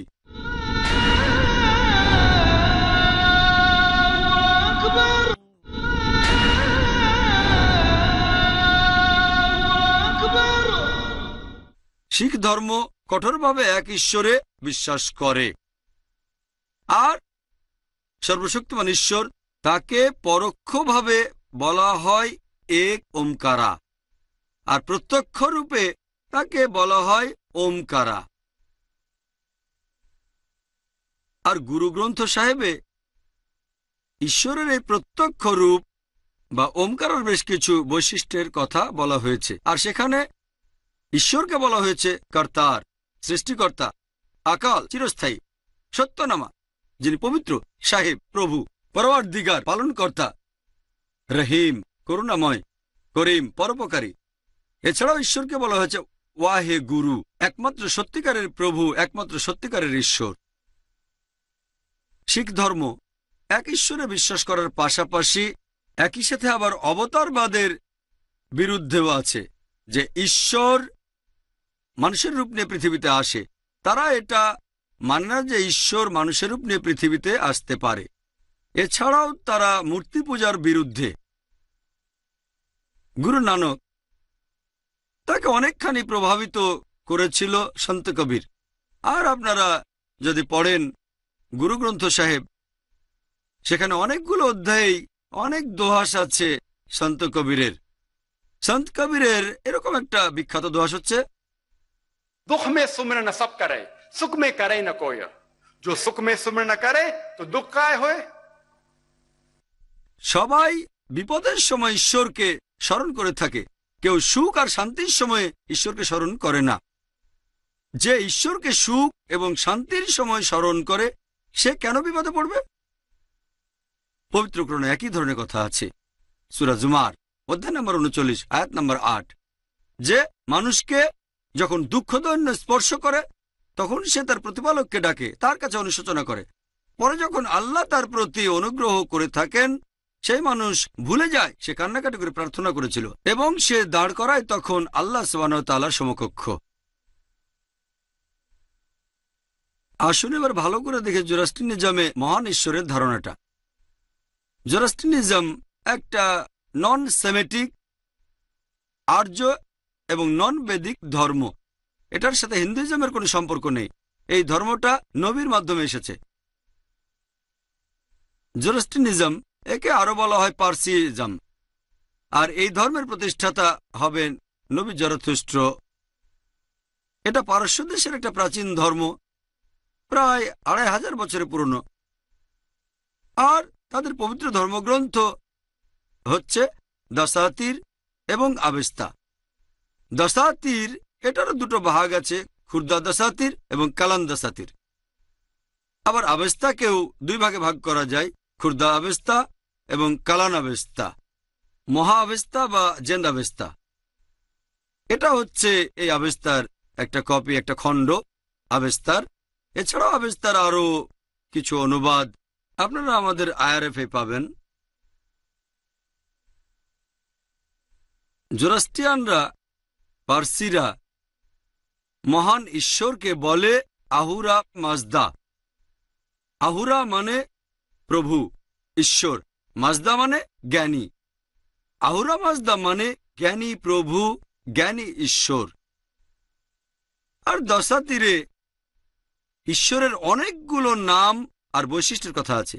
যেমন ধরেন, তিনি কেবলমাত্র একজন, তার কোনো শুরু নেই, উৎস নেই, শেষও নেই। তার কোনো বাবা নেই, মা নেই, স্ত্রী নেই, সন্তান নেই। তার কোনো প্রতিমূর্তি নেই। তিনি আমাদের কল্পনা শক্তির উপরে, তার সমতুল্যর কিছুই নেই। কোনো দৃষ্টি তাকে ধারণ করতে পারে না। তিনি আমাদের বোধশক্তির উপরে। তিনি তোমার চেয়েও তোমার কাছে থাকেন। এছাড়াও আভেস্তায় সর্বশক্তিমান ঈশ্বরের বেশ কিছু বৈশিষ্ট্যের কথা বলা হয়েছে। পার্সিদের জন্য যে পবিত্র ধর্মগ্রন্থ, সে আভেস্তায় উল্লেখ আছে গাথা এবং ইয়াসনাই। ঈশ্বরকে বলা হয়েছে সৃষ্টিকর্তা। ইয়াসনা অধ্যায় নম্বর 31, 7 ও 11 অনুচ্ছেদ। এছাড়াও অনেক জায়গায়, যেমন ইয়াসনা 44 নম্বর অধ্যায় 7 নম্বর অনুচ্ছেদ, 50 নম্বর অধ্যায় 11 নম্বর অনুচ্ছেদ, 51 নম্বর অধ্যায় 7 নম্বর অনুচ্ছেদ, এরকম অনেক জায়গায় ঈশ্বরকে বলা হয়েছে সৃষ্টিকর্তা। এছাড়াও ঈশ্বরকে বলা হয়েছে সর্বশক্তিমান, সুমহান। ইয়াসনা 33 নম্বর অধ্যায়ের 11 অনুচ্ছেদ। এর পাশাপাশি 45 নম্বর অধ্যায়ের 6 নম্বর অনুচ্ছেদ, এখানে ঈশ্বরকে বলা হয়েছে পরোপকারী। এরপরে ইয়াসনা 33 নম্বর অধ্যায়ের 11 নম্বর অনুচ্ছেদ। এছাড়াও আছে ইয়াসনা 48 নম্বর অধ্যায়ের 3 নম্বর অনুচ্ছেদে, তাকে বলা হয়েছে সবচেয়ে উদার। সব মিলিয়ে 7 বার শুধুমাত্র ইয়াসনা 43 নম্বর অধ্যায়ের অনুচ্ছেদ নাম্বার 4, 5, 7, 9, 11, 13 এবং 15। আর অনেক জায়গায় তাকে সবচেয়ে উদার বলা হয়েছে। আচ্ছা, ইয়াসনা 44 নম্বর অধ্যায়ের 2 নম্বর অনুচ্ছেদে 45 নম্বর অধ্যায়ের 5 নম্বর অনুচ্ছেদে, 46 নম্বর অধ্যায় 9 নম্বর অনুচ্ছেদে, এছাড়াও আছে 48 অধ্যায় 3 নম্বর অনুচ্ছেদে। ঈশ্বরকে অনেকবার বলা হয়েছে সবচেয়ে উদার। তাহলে যদি পার্সিদের ধর্মগ্রন্থগুলো পড়েন, তখন এই পার্সি ধর্মে ঈশ্বরের ধারণাটা আপনারা সঠিকভাবে বুঝতে পারবেন। জোরাস্ট্রিনিজম, আসুন এবারে আলোচনা করি সেমেটিক ধর্ম নিয়ে। প্রধান সেমেটিক ধর্মগুলো হচ্ছে ইহুদি ধর্ম, খ্রিস্টান ধর্ম আর ইসলাম। প্রথমে ইহুদি ধর্মে ঈশ্বরের ধারণা নিয়ে আলোচনা করব। ওল্ড টেস্টামেন্টে উল্লেখ আছে, মুসা আলাইহিস সালাম বলেছেন, বুক অব ডিউটোরনমি অধ্যায় নম্বর 6 অনুচ্ছেদ 4, শামা ইসরাঈল আদনা ইলাহাইন আদনা ইখাদ। এটা একটা হিব্রু উদ্ধৃতি যার অর্থ, শোনো হে ইসরায়েলবাসী, প্রভু আমাদের ঈশ্বর তিনি কেবলমাত্র একজন। তার মানে মহান ঈশ্বর তিনি কেবলমাত্র একজন। এরপরে আরো আছে বুক অব আইজায়া 43 নম্বর অধ্যায় 11 নম্বর অনুচ্ছেদ, আমি, এমনকি আমিও, আমি প্রভু, আর আমি ব্যতীত কোনো রক্ষাকর্তা নেই। বুক অব আইজায়া 45 নম্বর অধ্যায় 5 নম্বর অনুচ্ছেদ, আমি তোমাদের প্রভু, আর কেউ নেই। আমি তোমাদের ঈশ্বর, আমি ছাড়া আর কেউ নেই। বুক অব আইজায়া 46 নম্বর অধ্যায় 9 নম্বর অনুচ্ছেদ বলা হয়েছে, আমি তোমাদের প্রভু, আমি ছাড়া আর কেউ নেই। আমি তোমাদের ঈশ্বর, আমার সমতুল্য আর কেউ নেই। এরপর বলা হয়েছে বুক অব এক্সোডাস 20 নম্বর অধ্যায় 3 থেকে 5 অনুচ্ছেদ বলা হয়েছে, মহান ঈশ্বর সেই ধর্মগ্রন্থে বলেছেন, তোমরা আমার পাশাপাশি অন্য কোনো দেবতার উপাসনা করবে না, তোমরা আমার কোনো প্রতিমূর্তি তৈরি করবে না যার সাথে সাদৃশ্য আছে এমন কোনো কিছুর, যেটা রয়েছে আকাশে অথবা রয়েছে মাটিতে অথবা যেটা রয়েছে মাটির নিচের পানিতে। তোমরা তাদের সামনে কখনো নতজানু হবে না, তাদের সেবা করবে না, কারণ আমি তোমাদের প্রভু ঈশ্বর খুবই ঈর্ষাপরায়ণ। একই কথা আবারও আছে বুক অব ডিউটোরনমি 5 নম্বর অধ্যায় 7 থেকে 9 অনুচ্ছেদ, যে তোমরা আমার পাশাপাশি অন্য কোনো দেবতার উপাসনা করবে না, আর তোমরা আমার কোনো প্রতিমূর্তি তৈরি করবে না যার সাথে সাদৃশ্য আছে এমন কোনো কিছুর, যা রয়েছে আকাশের উপরে অথবা যেটা রয়েছে মাটিতে অথবা যেটা রয়েছে মাটির নিচের পানিতে। তোমরা তাদের সামনে কখনোই নতজানু হবে না, তাদের সেবা করবে না, কারণ আমি তোমাদের প্রভু ঈশ্বর খুবই ঈর্ষাপরায়ণ। তাহলে যদি পড়েন ওল্ড টেস্টামেন্ট, আপনারা বুঝতে পারবেন ইহুদি ধর্মে ঈশ্বরের ধারণাটা, ইহুদি ধর্ম শুধুমাত্র এক ঈশ্বরে বিশ্বাস করে এবং পুরোপুরি মূর্তি পূজার বিরুদ্ধে। খ্রিস্টান ধর্মে ঈশ্বরের ধারণা নিয়ে আলোচনা করার আগে আমি কয়েকটা বিষয় পরিষ্কার করে নিতে চাই। ইসলাম হলো একমাত্র অখ্রিস্টান ধর্ম যেখানে যীশুখ্রিস্ট বা ঈসা আলাইহিস সালামকেও নবী বলে বিশ্বাস করতে হবে। সেই মুসলিম আসলে মুসলিম না যদি সে যীশুখ্রিস্টকে নবী বলে না মানে। আমরা মানি যে তিনি আল্লাহ সুবহানাহু ওয়া তাআলা কর্তৃক প্রেরিত একজন রাসূল, মহান স্রষ্টার দূত। আমরা মানি যে তিনি অলৌকিকভাবে জন্মেছিলেন কোনো পুরুষের হস্তক্ষেপ ছাড়াই, যেটা অনেক আধুনিক খ্রিস্টানই বিশ্বাস করে না। আমরা মানি তিনি আল্লাহর অনুমতিতে মৃত মানুষকে জীবন দিয়েছিলেন। আমরা মানি তিনি আল্লাহর অনুমতিতে জন্মান্ধর কুষ্ঠ রোগীদের সুস্থ করে তুলেছিলেন। খ্রিস্টান আর মুসলিম এই জায়গাতে আমাদের দুই পক্ষের মধ্যে অনেক মিল, তবে আমাদের মধ্যে অনেক পার্থক্য আছে। অনেক খ্রিস্টান এরকম বলে যে যীশুখ্রিস্ট বা ঈসা আলাইহিস সালাম তিনি সর্বশক্তিমান ঈশ্বর, তিনি নিজেই নাকি এই দাবিটা করেছেন। সত্যি বলতে, আপনারা যদি বাইবেল পড়েন, গোটা বাইবেলের মধ্যে পরিষ্কার করে বলা এমন একটা অনুচ্ছেদও পাবেন না যেখানে যীশুখ্রিস্ট তার নিজের মুখেই বলেছেন যে আমি ঈশ্বর অথবা আমার উপাসনা করো। কথাটা আরেকবার বলছি আমি, যে গোটা বাইবেলের মধ্যে পরিষ্কার করে বলা এমন একটা অনুচ্ছেদও পাবেন না যেখানে যীশুখ্রিস্ট তার নিজের মুখেই বলেছেন যে আমি ঈশ্বর অথবা আমার উপাসনা করো। অনেক খ্রিস্টান এরকম বলে যে যীশুখ্রিস্ট বা ঈসা আলাইহিস সালাম তিনি সর্বশক্তিমান ঈশ্বর, তিনি নিজেই নাকি এই দাবিটা করেছেন। সত্যি বলতে, আপনারা যদি বাইবেল পড়েন, গোটা বাইবেলের মধ্যে পরিষ্কার করে বলা এমন একটা অনুচ্ছেদও পাবেন না যেখানে যীশুখ্রিস্ট তার নিজের মুখেই বলেছেন যে আমি ঈশ্বর অথবা আমার উপাসনা করো। কথাটা আরেকবার বলছি আমি, যে গোটা বাইবেলের মধ্যে পরিষ্কার করে বলা এমন একটা অনুচ্ছেদও পাবেন না যেখানে যীশুখ্রিস্ট তার নিজের মুখেই বলেছেন যে আমি ঈশ্বর অথবা আমার উপাসনা করো। সত্যি বলতে আপনারা যদি বাইবেল পড়েন, এটা আছে গসপেল অফ জন অধ্যায় নম্বর 14 অনুচ্ছেদ 28, যীশুখ্রিস্ট তার নিজের মুখেই বলেছেন আমার পিতা আমার চেয়ে মহান। গসপেল অফ জন অধ্যায় নম্বর 10 অনুচ্ছেদ 29, আমার পিতা সবার চেয়ে মহান। গসপেল অফ ম্যাথিউ অধ্যায় নম্বর 12 অনুচ্ছেদ 28, আমি ঈশ্বরের আত্মার সাহায্যে শয়তানকে তাড়িয়ে দেই। গসপেল অফ লুক অধ্যায় নম্বর 11 অনুচ্ছেদ 20, আমি ঈশ্বরের আঙ্গুলের সাহায্যে শয়তানকে তাড়িয়ে দেই। গসপেল অফ জন অধ্যায় নম্বর 5 অনুচ্ছেদ 30, আমি আমার নিজের থেকে কিছুই করতে পারি না, আমি সবকিছু শুনে বিচার করি এবং আমার বিচার সঠিক, কারণ আমি আমার ইচ্ছা পূরণ করি না, আমার পিতার ইচ্ছা পূরণ করি যিনি আমাকে পাঠিয়েছেন। যিশু নিজেকে ঈশ্বর বলেননি। সত্যি বলতে তিনি আগের আইনের পক্ষেই কথা বলেছেন। আর তিনি বলেছেন গসপেল অফ ম্যাথিউ অধ্যায় নম্বর 5 অনুচ্ছেদ নম্বর 17 থেকে 20, তোমরা এটা ভেবো না যে আমি এখানে এসেছি আগের নবীদের আইন বাতিল করতে। আমি সেগুলো বাতিল করতে আসিনি, বরং পূরণ করতে এসেছি। আর আমি তোমাদের নিশ্চিত করে বলছি, যতদিন পৃথিবী ও আকাশমণ্ডলী টিকে থাকবে, একটা ক্ষুদ্র কণাও আইন ফাঁকি দিয়ে বের হতে পারবে না, বরং সবগুলো পূরণ করতে হবে। আর যদি কেউ সেখানে মাত্র একটা আইনও ভেঙে ফেলে এবং অন্যদেরকে তা ভাঙতে শেখায়, সে স্বর্গের রাজ্যে প্রবেশ করবে না। আর যদি কেউ এই আইনগুলো মানে অন্যদেরকেও মানতে বলে, তাদেরকে স্বর্গের রাজ্যে মহান বলে ডাকা হবে। যদি না তোমাদের ন্যায়নিষ্ঠতা অধ্যাপক আর লেখকদের ন্যায়নিষ্ঠতার চেয়ে বেশি না হয়, তোমরা কোনোভাবেই স্বর্গের রাজ্যে প্রবেশ করতে পারবে না। তাহলে যীশুখ্রিস্ট নিজের মুখেই বলেছেন, যদি তোমরা বেহেশতে প্রবেশ করতে চাও, তাহলে তোমাদেরকে মুসা আলাইসাল্লামের সবগুলো আইন অক্ষরে অক্ষরে পালন করতে হবে, আর তোমাদের মানতে হবে ওল্ড টেস্টামেন্টের প্রত্যেকটা আইন একেবারে ভালোভাবে।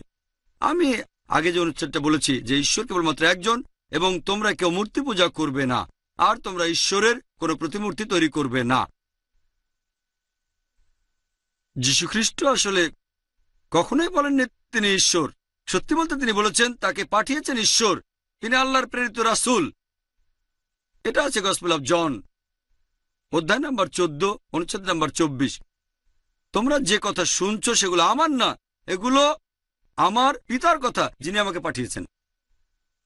গসপেল অফ জন 17 নম্বর অধ্যায় অনুচ্ছেদ নম্বর 3, এই হলো চিরস্থায়ী জীবন, যাতে তোমরা জানতে পারো যে ঈশ্বর কেবলমাত্র একজন এবং যীশুখ্রিস্টকে তিনি এখানে পাঠিয়েছেন। এটা উল্লেখ করা হয়েছে গসপেল অফ ম্যাথিউ 19 নম্বর অধ্যায়ের 16 ও 17 নম্বর অনুচ্ছেদে। একবার একজন লোক যীশুখ্রিস্টের কাছে আসলো আর বলল, ও ভালো প্রভু, আমি কোন ভালো কাজটা করব যাতে চিরস্থায়ী জীবন পেতে পারি? যীশুখ্রিস্ট উত্তরে বললেন, 17 নম্বর অনুচ্ছেদ গসপেল অফ ম্যাথিউ অধ্যায় নম্বর 19, যীশুখ্রিস্ট তাকে বললেন, তুমি আমাকে কেন ভালো বলছো? কারণ ভালো তো কেবলমাত্র একজনই আছেন, তিনি হলেন ঈশ্বর। যদি তুমি চিরস্থায়ী জীবন চাও, আদেশগুলো মেনে চলো। যীশুখ্রিস্ট এই কথা কখনো বলেননি যদি বেহেশতে যেতে চাও তাহলে তুমি আমাকে সর্বশক্তিমান ঈশ্বর মানো। তিনি কখনো বলেননি বিশ্বাস করবে যে আমি তোমাদের পাপের জন্য মারা গেছি। সত্যি বলতে তিনি বলেছেন তোমরা আদেশগুলো মানো। আরও আছে বুক অব অ্যাক্টস 2 নম্বর অধ্যায়ের 22 নম্বর অনুচ্ছেদ, হে ইসরায়েলবাসী, তোমরা শোনো, নাজারেত শহরের যিশু ঈশ্বর কর্তৃক মনোনীত একজন ব্যক্তি, তোমাদের মধ্য থেকে যে অনেক অলৌকিক কাজ করে দেখাবে যা ঈশ্বর তার মাধ্যমে করাবেন। তোমাদের উপস্থিতিতে তোমরা সাক্ষী থাকবে। বলা হয়েছে নাজারেত শহরের যিশু ঈশ্বর কর্তৃক মনোনীত একজন ব্যক্তি, যে অলৌকিক কাজ করে দেখাবে ঈশ্বর তার মাধ্যমে করবেন। আর যিশুকে যখন জিজ্ঞেস করা হলো যে ঈশ্বরের আদেশগুলোর মধ্যে প্রথমটা কি, যীশুখ্রিস্ট সেই কথাটাই বললেন যেটা আগে মুসা আলাইহিস সালাম বলেছিলেন। এটা আছে গসপেল অফ মার্ক অধ্যায় নম্বর 12 অনুচ্ছেদ 29 বলা হয়েছে, শামা ইসরাঈলু আদনা ইলাহাইনু আদনা ইখাদ। এটা একটা হিব্রু উদ্ধৃতি যার অর্থ, শোনো ইসরায়েলবাসী, প্রভু আমাদের ঈশ্বর কেবলমাত্র একজন। তাহলে যদি পড়েন বাইবেল, খ্রিস্টান ধর্মে ঈশ্বরের ধারণাটা আপনারা বুঝতে পারবেন। এখন আমার একটা ঘটনা মনে পড়ল। মাওলানা রহমতুল্লাহ কারানভি একবারে খ্রিস্টান মিশনারির সাথে কথা বলছিলেন। মিশনারি সেখানে প্রমাণ করার চেষ্টা করছিল যে যীশুখ্রিস্ট হলেন সর্বশক্তিমান ঈশ্বর, আর এটা যে যীশুখ্রিস্ট মানবজাতির পাপের বোঝা নিয়ে মারা গেছেন। অনেকক্ষণ ধরে আলোচনা চলতে লাগলো, কোনো রকম হারজিত হয়নি। আলোচনা তখনও চলছে। কিছুক্ষণ পরে মাওলানা সাহেবের একজন চাকর এসে মাওলানার কানে ফিসফিস করে কিছু একটা বলল। মাওলানার মুখটা একেবারে কালো হয়ে গেল। তিনি কাঁদতে শুরু করলেন। খ্রিস্টান মিশনারি জিজ্ঞেস করল, মাওলানা সাহেব, আপনার খারাপ সংবাদটা কি?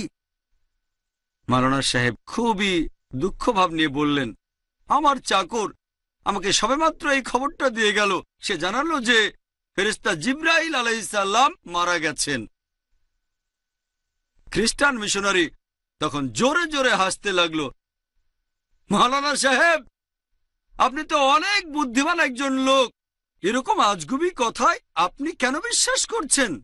ফেরেশতা মারা যেতে পারে? মাওলানা সাহেব বললেন, ঈশ্বর যদি মরতে পারেন, ফেরেশতা কেন মরবে না? তখন সেই খ্রিস্টান মিশনারি আর একটা কথাও না বলে চলে গেল। এটা হচ্ছে বুদ্ধির লড়াই। আসুন এবারে আমরা ইসলাম ধর্মে ঈশ্বরের ধারণা দেখি। ইসলাম ধর্মে সর্বশক্তিমান ঈশ্বরের ধারণা সম্পর্কে উত্তর দিতে হলে তাকে বলতে হবে পবিত্র কোরআনের একটা সূরা, সূরা ইখলাস, অধ্যায় নম্বর 112, 1 থেকে 4 নম্বর আয়াতে বলা হয়েছে, কুল হুয়াল্লাহু আহাদ, বলো তিনি আল্লাহ এক এবং অদ্বিতীয়। আল্লাহুস সামাদ, আল্লাহ তিনি সার্বভৌম ও চিরস্থায়ী। আস-সামাদ এই শব্দের অর্থটা বেশ কঠিন। এর অর্থ যে তিনি বিরাজমান এবং তিনি সৃষ্টি করেছেন যখন কোনো কিছুই ছিল না। সব কিছু আর প্রত্যেক মানুষ তার উপর নির্ভরশীল, তবে তিনি কোনো কিছু বা কোনো মানুষের উপর নির্ভরশীল নন। আস-সামাদ সার্বভৌম ও চিরস্থায়ী। লাম ইয়ালিদ ওয়া লাম ইউলাদ, তিনি কাউকে জন্ম দেননি, কখনো জন্ম নেননি, ওয়া লাম ইয়াকুল লাহু কুফুয়ান আহাদ, এবং তার সমতুল্য কিছুই নেই। এই হচ্ছে আল্লাহ সুবহানাহু ওয়া তাআলার 4 লাইনের সংজ্ঞা। এটা হচ্ছে থিওলজির কোষ্ঠী পাথর। সূরা ইখলাস হচ্ছে থিওলজির কোষ্ঠী পাথর। থিও এই গ্রিক শব্দটার অর্থ ঈশ্বর, লজি মানে তত্ত্ব, থিওলজি মানে ঈশ্বরের ব্যাপারে তত্ত্ব। সূরা ইখলাস হচ্ছে থিওলজি কোষ্ঠীপাথর, মানে ঈশ্বর তত্ত্বের কোষ্ঠীপাথর।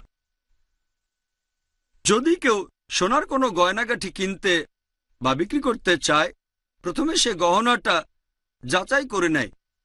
এজন্য সে যাবে স্বর্ণকারের কাছে। স্বর্ণকার তখন সেই সোনার গহনাটা নিয়ে একটা কোষ্ঠী পাথরের সাথে ঘষবে সেটাকে। এই রংটাকে সে তার স্যাম্পলের সাথে মেলাবে যেটা কোষ্ঠী পাথরে ঘষছে। তারপরে বলতে পারবে যে এটা কি 24 ক্যারেট স্বর্ণ, নাকি 22 ক্যারেট স্বর্ণ, নাকি এটা আসলে কোনো স্বর্ণই নয়, সেটা হয়তো কোনো নকল স্বর্ণ, কারণ চকচক করলেই স্বর্ণ হয় না। সূরা ইখলাস হচ্ছে ঈশ্বর তত্ত্বের কোষ্ঠী পাথর। এটা 4 লাইনের সংজ্ঞা। এটা যদি কারো উপর প্রয়োগ করেন, কেউ যদি বলে যে সর্বশক্তিমান ঈশ্বর, আর যদি সংজ্ঞার সাথে মিলে যায়, তাহলে আমরা মুসলিমরা কোনো আপত্তি ছাড়াই তাকে সর্বশক্তিমান ঈশ্বর বলে মেনে নেব। এটা হচ্ছে কোষ্ঠী পাথর, এক ধরনের অ্যাসিড টেস্ট। যাচাই করার জন্য যদি কেউ এরকম দাবি করে, তখন দেখব সে আসলেই ঈশ্বর কিনা। এটা হলো লিটমাস টেস্ট। এটা কোষ্ঠী পাথর। 4 লাইনের সংজ্ঞা। কুল হুয়াল্লাহু আহাদ, বলো তিনি আল্লাহ এক এবং অদ্বিতীয়। আল্লাহুস সামাদ, আল্লাহ তিনি সার্বভৌম ও চিরস্থায়ী। লাম ইয়ালিদ ওয়া লাম ইউলাদ, কাউকে জন্ম দেননি, কখনো জন্ম নেননি, ওয়া লাম ইয়াকুল লাহু কুফুয়ান আহাদ, তার সমতুল্য কিছুই নাই। এই হচ্ছে 4 লাইনের সংজ্ঞা। যদি কেউ নিজেকে ঈশ্বর বলে দাবি করে, যদি সেই 4 লাইনের সংজ্ঞার সাথে মিলে যায়, আমরা মুসলিমরা কোনো আপত্তি ছাড়াই তাকে সর্বশক্তিমান ঈশ্বর বলে মেনে নেব।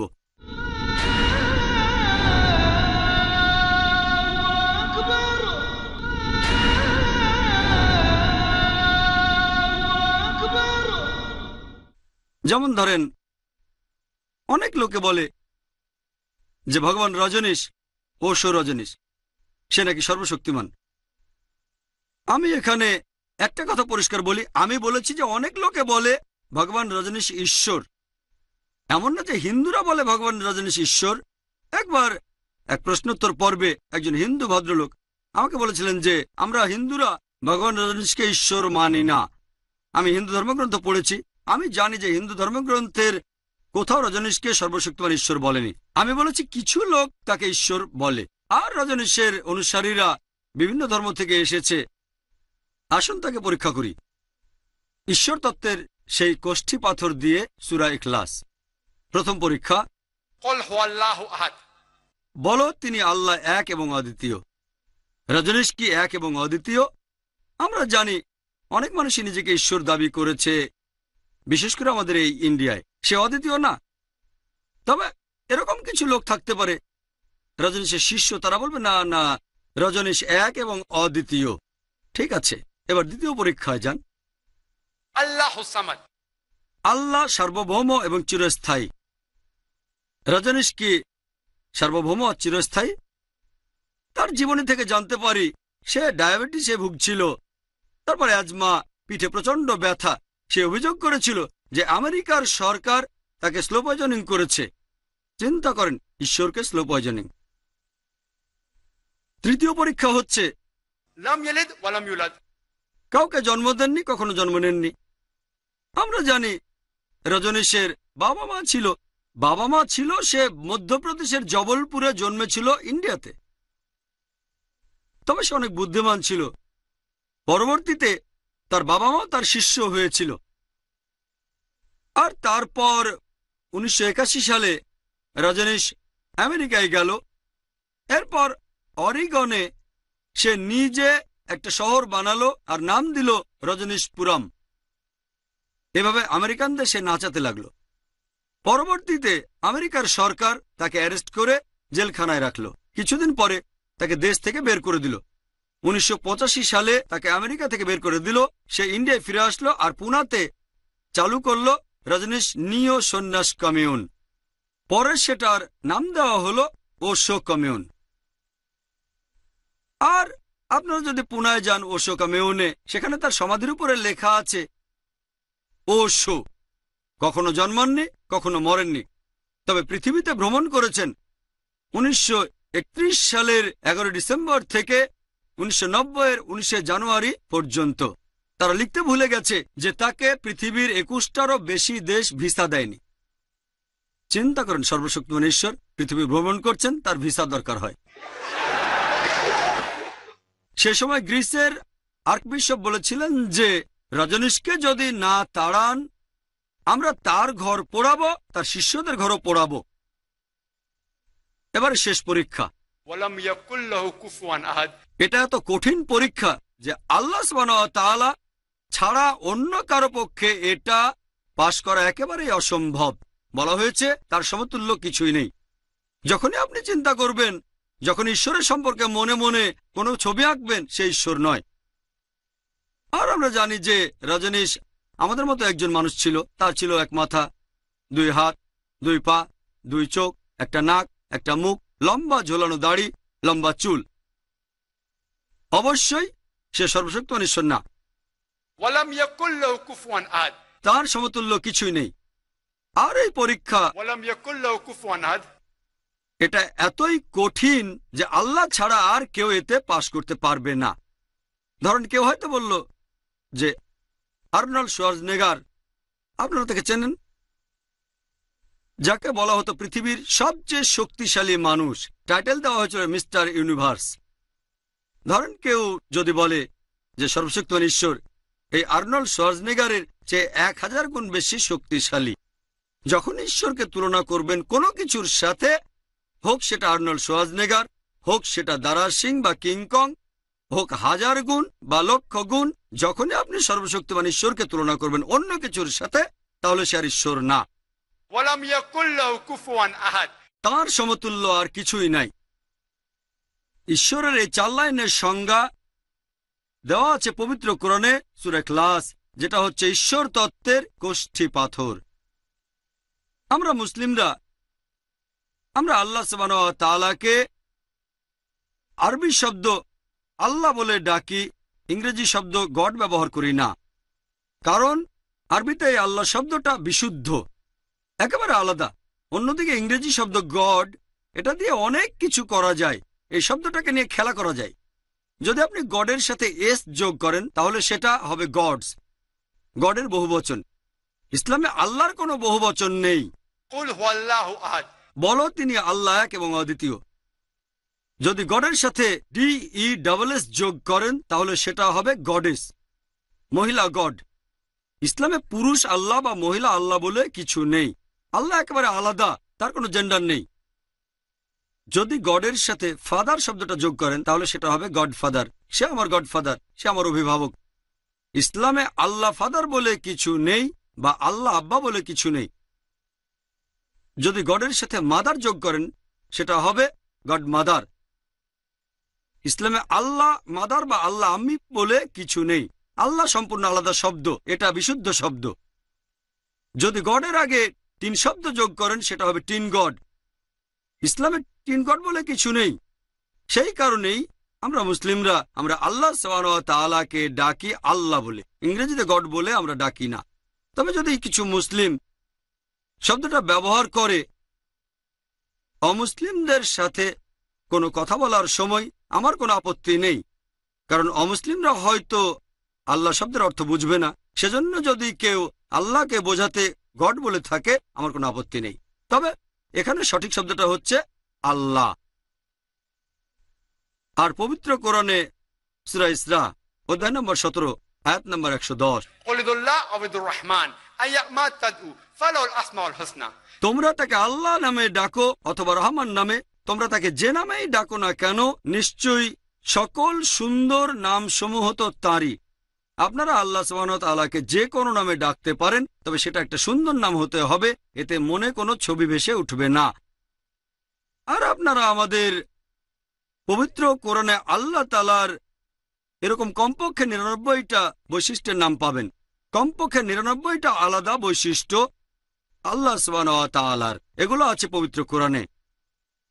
যেমন ধরেন আর রহমান, আর রহিম, আল করিম, পরম করুণাময়, পরম দয়ালু, পরম উপকারী। আল্লাহকে বলা হয়েছে রব, আর রাজ্জাক, প্রভু, পালনকর্তা, রক্ষাকর্তা, প্রতিপালক।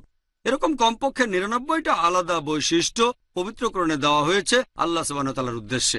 এই কথাটা আরো একবার আছে প্রথমে সূরা ইসরা অধ্যায় নম্বর 17 আয়াত 110, এরপরে এই কথাটা আছে সূরা তাহা অধ্যায় নম্বর 20 আয়াত 8-এ, তারপর সূরা আরাফ অধ্যায় নম্বর 7 আয়াত 180-তে। এছাড়াও আছে সূরা হাশর অধ্যায় নম্বর 59 আয়াত নম্বর 24-এ। বলা হয়েছে সকল সুন্দর নামসমূহ তো আল্লাহ তাআলারই। তবে আপনি যে বৈশিষ্ট্যই দেন আল্লাহ সুবহানাহু ওয়া তাআলাকে, মহান সৃষ্টিকর্তাকে, সেটা হবে একেবারে আলাদা বৈশিষ্ট্য। এটা শুধু তাকেই বোঝাবে, অন্য কাউকে নয়। যদি অর্ডারটা উল্টে দেন তারপরে সেটা আল্লাহ তাআলাকেই নির্দেশ করবে। যেমন ধরেন আমি 5 ফুট 11 ইঞ্চি লম্বা, আমি চশমা পরি, আমি বোম্বেতে থাকি। যদি কেউ বলে যে ডক্টর জাকির নায়েক তিনি 5 ফুট 11 ইঞ্চি লম্বা, এটা সঠিক বৈশিষ্ট্য। কিন্তু এটাকে যদি উল্টান, কে 5 ফুট 11 ইঞ্চি লম্বা, এরকম হাজার হাজার মানুষ পাবেন যারা 5 ফুট 11 ইঞ্চি লম্বা, সেটা তখন বিশেষ করে আমাকে বোঝাবে না, এটা আলাদা কিছু না। যদি আপনি বলেন ডক্টর জাকির নায়েক চশমা পরেন, কথাটা সঠিক, তবে এটা আলাদা কিছু নয়। কারণ যদি উল্টে দেন কে চোখে চশমা পরে, এরকম হাজার হাজার মানুষ পাবেন যারা চশমা পরে। যদি কেউ বলে ডক্টর জাকির নায়েক বোম্বে শহরে থাকেন, কথা ঠিক, তবে এটা আলাদা কিছু নয়। কে বোম্বে শহরে থাকে? লাখ লাখ মানুষ বোম্বে শহরে থাকে। তাই যে বৈশিষ্ট্যই দেবেন সেটা হবে আলাদা। যেমন ধরেন যদি কেউ বলে যে ডক্টর জাকির নায়েক তিনি হচ্ছেন বাবা ফারিক জাকির নায়েকের, যার জন্ম হয়েছে 1994 সালের 10ই জুলাই জাহাঙ্গীর নার্সিং হোমে পুনাতে। এটা সম্পূর্ণ আলাদা বৈশিষ্ট্য, কারণ যদি এটাকে উল্টান, যদি বলেন ফারিক জাকির নায়েকের বাবা কে, যে 1994 সালে 10ই জুলাই জন্মগ্রহণ করে জাহাঙ্গীর নার্সিং হোমে পুনাতে, উত্তর হবে একটাই, ডক্টর জাকির নায়েক, আর কেউ না। সম্পূর্ণ আলাদা বৈশিষ্ট্য। এটা আর কাউকে বোঝাচ্ছে না, একজনকে বোঝাচ্ছে। একইভাবে আমি আরেকটা উদাহরণ দেই যে ডক্টর জাকির নায়েক হলেন প্রতিষ্ঠাতা চেয়ারম্যান এই IRF এডুকেশনাল ট্রাস্টের, যেটা প্রতিষ্ঠিত হয়েছে 1992 সালের 6 নভেম্বর ডোংরি, মুম্বাইতে। যদি এটাকে উল্টান, কে প্রতিষ্ঠাতা চেয়ারম্যান IRF এডুকেশনাল ট্রাস্টের, যেটা প্রতিষ্ঠিত হয়েছে 1992 সালের 6 নভেম্বর ডোংরি, মুম্বাইতে, উত্তর হবে একটাই, ডক্টর জাকির নায়েক। একইভাবে আল্লাহ তাআলাকে যদি কোনো বৈশিষ্ট্য দেন, কোনো নামে ডাকেন, সেটা হবে আলাদা। আপনি বলবেন না যে আল্লাহ তাআলা এই বিল্ডিংটা স্রষ্টা, কারণ অনেক বিল্ডারই বিল্ডিং বানাতে পারে। আপনি বলতে পারেন তিনি বিশ্বজগতের স্রষ্টা, খালিক, সৃষ্টিকর্তা। সৃষ্টিকর্তাকে কেবলমাত্র একজন। কে এই বিশ্বজগতের স্রষ্টা? মাত্র একজন, আল্লাহ সুবহানাহু ওয়া তাআলা। আর রহমান কে পরম করুণাময়? উত্তর মাত্র একটাই, আল্লাহ সুবহানাহু ওয়া তাআলা। আর রহিম কে পরম দয়ালু? উত্তর কেবলমাত্র একটাই, আল্লাহ সুবহানাহু ওয়া তাআলা। তাই এটা হবে একটা আলাদা বৈশিষ্ট্য। আমি আমার যে উদাহরণ দিয়েছি সেটা আলাদা, তবে মহান কিছু না। IRF এর এডুকেশনাল ট্রাস্টের প্রতিষ্ঠাতা চেয়ারম্যান হওয়াটা মহান কিছু না। এটা আলাদা, ঠিক আছে, মহান কিছু না। তবে আল্লাহ সুবহানাহু ওয়া তাআলার বৈশিষ্ট্যগুলো সম্পূর্ণ আলাদা। এছাড়াও সেগুলো একেবারে চূড়ান্ত। ফারিক জাকির নায়েকের বাবা হওয়াটা চূড়ান্ত কিছু না। এটা আলাদা, তবে চূড়ান্ত কিছু না। আর আল্লাহ সুবহানাহু ওয়া তাআলার বৈশিষ্ট্য আলাদা হওয়ার পাশাপাশি একেবারে চূড়ান্ত। এমন কোনো বৈশিষ্ট্য দেবেন না যেটা একেবারে কমন। আমি বা আপনিও হতে পারি।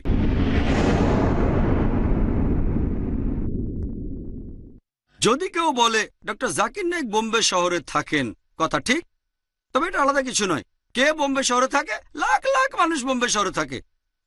তাই যে বৈশিষ্ট্যই দেবেন সেটা হবে আলাদা। যেমন ধরেন, যদি কেউ বলে যে ডক্টর জাকির নায়েক তিনি হচ্ছেন বাবা ফারিক জাকির নায়েকের, যার জন্ম হয়েছে 1994 সালের 10ই জুলাই জাহাঙ্গীর নার্সিং হোমে পুনাতে। এটা সম্পূর্ণ আলাদা বৈশিষ্ট্য, কারণ যদি এটাকে উল্টান, যদি বলেন ফারিক জাকির নায়েকের বাবা কে, যে 1994 সালে 10ই জুলাই জন্মগ্রহণ করে জাহাঙ্গীর নার্সিং হোমে পুনাতে, উত্তর হবে একটাই, ডক্টর জাকির নায়েক, আর কেউ না। সম্পূর্ণ আলাদা বৈশিষ্ট্য। এটা আর কাউকে বোঝাচ্ছে না, একজনকে বোঝাচ্ছে। একইভাবে আমি আরেকটা উদাহরণ দেই যে ডক্টর জাকির নায়েক হলেন প্রতিষ্ঠাতা চেয়ারম্যান এই IRF এডুকেশনাল ট্রাস্টের, যেটা প্রতিষ্ঠিত হয়েছে 1992 সালের 6 নভেম্বর ডোংরি, মুম্বাইতে। যদি এটাকে উল্টান, কে প্রতিষ্ঠাতা চেয়ারম্যান IRF এডুকেশনাল ট্রাস্টের, যেটা প্রতিষ্ঠিত হয়েছে 1992 সালের 6 নভেম্বর ডোংরি, মুম্বাইতে, উত্তর হবে একটাই, ডক্টর জাকির নায়েক। একইভাবে আল্লাহ তাআলাকে যদি কোনো বৈশিষ্ট্য দেন, কোনো নামে ডাকেন, সেটা হবে আলাদা। আপনি বলবেন না যে আল্লাহ তাআলা এই বিল্ডিংটা স্রষ্টা, কারণ অনেক বিল্ডারই বিল্ডিং বানাতে পারে। আপনি বলতে পারেন তিনি বিশ্বজগতের স্রষ্টা, খালিক, সৃষ্টিকর্তা। সৃষ্টিকর্তাকে কেবলমাত্র একজন। কে এই বিশ্বজগতের স্রষ্টা? মাত্র একজন, আল্লাহ সুবহানাহু ওয়া তাআলা। আর রহমান কে পরম করুণাময়? উত্তর মাত্র একটাই, আল্লাহ সুবহানাহু ওয়া তাআলা। আর রহিম কে পরম দয়ালু? উত্তর কেবলমাত্র একটাই, আল্লাহ সুবহানাহু ওয়া তাআলা। তাই এটা হবে একটা আলাদা বৈশিষ্ট্য। আমি আমার যে উদাহরণ দিয়েছি সেটা আলাদা, তবে মহান কিছু না। IRF এর এডুকেশনাল ট্রাস্টের প্রতিষ্ঠাতা চেয়ারম্যান হওয়াটা মহান কিছু না। এটা আলাদা, ঠিক আছে, মহান কিছু না। তবে আল্লাহ সুবহানাহু ওয়া তাআলার বৈশিষ্ট্যগুলো সম্পূর্ণ আলাদা। এছাড়াও সেগুলো একেবারে চূড়ান্ত। ফারিক জাকির নায়েকের বাবা হওয়াটা চূড়ান্ত কিছু না। এটা আলাদা, তবে চূড়ান্ত কিছু না। আর আল্লাহ সুবহানাহু ওয়া তাআলার বৈশিষ্ট্য আলাদা হওয়ার পাশাপাশি একেবারে চূড়ান্ত। এমন কোনো বৈশিষ্ট্য দেবেন না যেটা একেবারে কমন। আমি বা আপনিও হতে পারি। দ্বিতীয়ত, সম্পূর্ণ আলাদা বৈশিষ্ট্যের পাশাপাশি সেখানে এমন কোনো বৈশিষ্ট্য থাকবে না যেটা আল্লাহ সুবহানাহু ওয়া তাআলার নয়। যেমন ধরেন, কেউ যদি বলে যে ডক্টর জাকির নায়েক তিনি ফারিক জাকির নায়েকের বাবা, যে জন্মগ্রহণ করেছে 1994 সালে 10 জুলাই জাহাঙ্গীর নার্সিংহোমে পুনাতে, আর তিনি 4 ফুট লম্বা। প্রথম বৈশিষ্ট্য ঠিক আছে, যার কথা বলা হয়েছে আমি তার বাবা, তবে আমি 4 ফিট লম্বা না, আমি 5 ফিট 11 ইঞ্চি লম্বা। যদি কেউ বলে আল্লাহ সুবহানাহু ওয়া তাআলা মহান ঈশ্বর হলেন সৃষ্টিকর্তা, তবে তার আকৃতি আমার আপনার মতো, একটা মাথা, 2টো চোখ, একটা নাক, একটা মুখ, 2টো হাত। সৃষ্টিকর্তার বৈশিষ্ট্য সঠিক, তবে মানুষের যে আকৃতিটা দেবেন সেটা ভুল। বৈশিষ্ট্য আলাদা হওয়ার পাশাপাশি এর সাথে ভুল বৈশিষ্ট্য মেশানো যাবে না। তৃতীয়টা হচ্ছে আপনি যে বৈশিষ্ট্যগুলো দেবেন সেগুলো শুধু আল্লাহ সুবহানাহু ওয়া তাআলাকে নির্দেশ করবে, এর চেয়ে বেশি কিছু নয়। কারণ আল্লাহ একজন, বলো তিনি আল্লাহ এক এবং অদ্বিতীয়। যদি কেউ বলে যে ডক্টর জাকির নায়েক, ফারিক জাকির নায়েকের যে 1994 সালে 10 জুলাই জন্মেছে জাহাঙ্গীর নার্সিং হোমে পুনায়, আর আব্দুল্লাহ শেখ তিনি IRF এডুকেশনাল ট্রাস্টের প্রতিষ্ঠাতা চেয়ারম্যান, যেটা প্রতিষ্ঠিত হয়েছে 1992 সালে 6 নভেম্বর ডোংরি, মুম্বাইতে।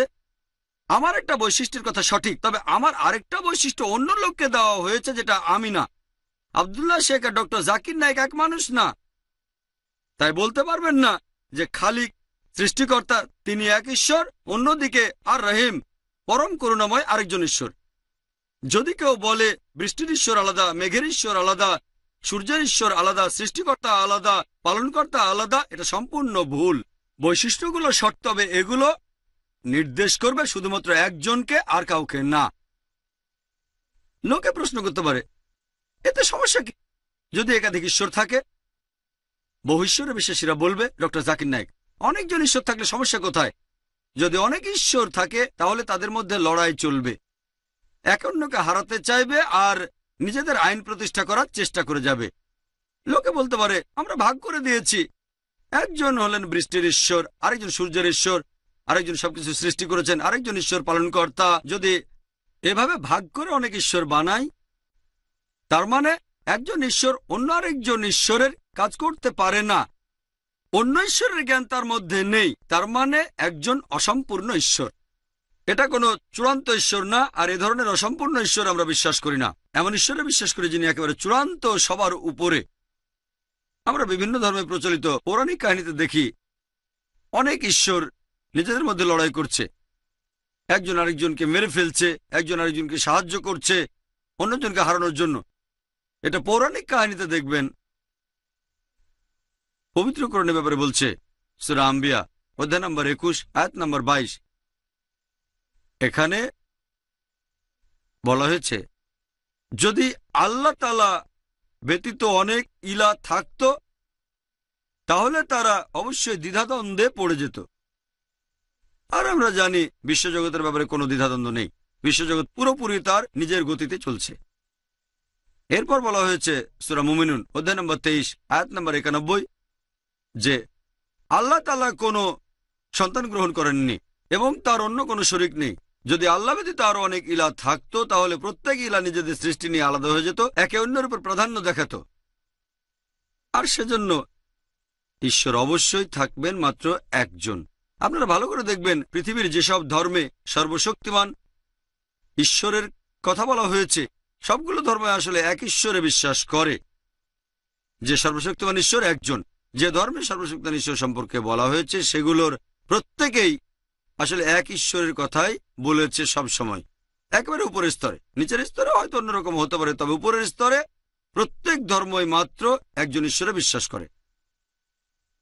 যদি ভালো করে দেখেন আল্লাহ যে কিতাবগুলো পাঠিয়েছেন সেগুলোতে ঈশ্বরের সত্যিকারের ধারণা সম্পর্কে বলা হয়েছে, তবে পরবর্তীতে এই কিতাবগুলো বিকৃত হয়ে গেছে, কথাগুলো বদলে দেওয়া হয়েছে, নতুন কথা ঢুকানো হয়েছে। কেন? মানুষ নিজের প্রয়োজনেই এগুলো বদলে দিয়েছে তাদের বস্তুগত স্বার্থ উদ্ধারের জন্য। আর কিছুদিন পরে এই ধর্মগুলো এক ঈশ্বরকে বাদ দিয়ে বহু ঈশ্বরে বিশ্বাস করা শুরু করলো। পবিত্র কোরআন বলছে সূরা বাকারা অধ্যায় নম্বর 2 আয়াত নম্বর 79 ফাওয়াইলুল লিল্লাযিনা ইয়াকতুবুনাল কিতাবা বিআইদিহিম, woe to those who write the book with their own hands. فويل للذين يكتبون الكتاب بأيديهم ثم يقولون هذا من عند الله ليشتروا به ثمنا قليلا فويل لهم مما كتبت أيديهم وويل لهم مما يكسبون। দুর্ভোগ তাদের যারা নিজ হাতে কিতাব রচনা করে এবং বলে এটা আল্লাহর নিকট হতে। তারা এটা করে তুচ্ছ মূল্যপ্রাপ্তির জন্য। তাদের হাত যা রচনা করে তার জন্য শাস্তি তাদের, আর যা উপার্জন করে সেজন্য শাস্তি তাদের। পবিত্র কোরআন বলছে মানুষ আল্লাহ তাআলার আসমানি কিতাবকে বদলে ফেলেছে তাদের বস্তুগত স্বার্থ উদ্ধারের জন্য। তারা যে রচনা করে বা উপার্জন করে সেজন্য শাস্তি তাদের। এছাড়া কিছু ধর্ম আছে যেমন বৌদ্ধ ধর্ম, কনফুসিয়ানিজম, তারপর তাওইজম, যেগুলোতে ঈশ্বর সম্পর্কে বলা হয়নি। তারা ঈশ্বরের অস্তিত্বকে নিশ্চিত করেনি আবার বাতিলও করে দেয়নি। এগুলোকে বলা হয় অজ্ঞেয়বাদী ধর্ম।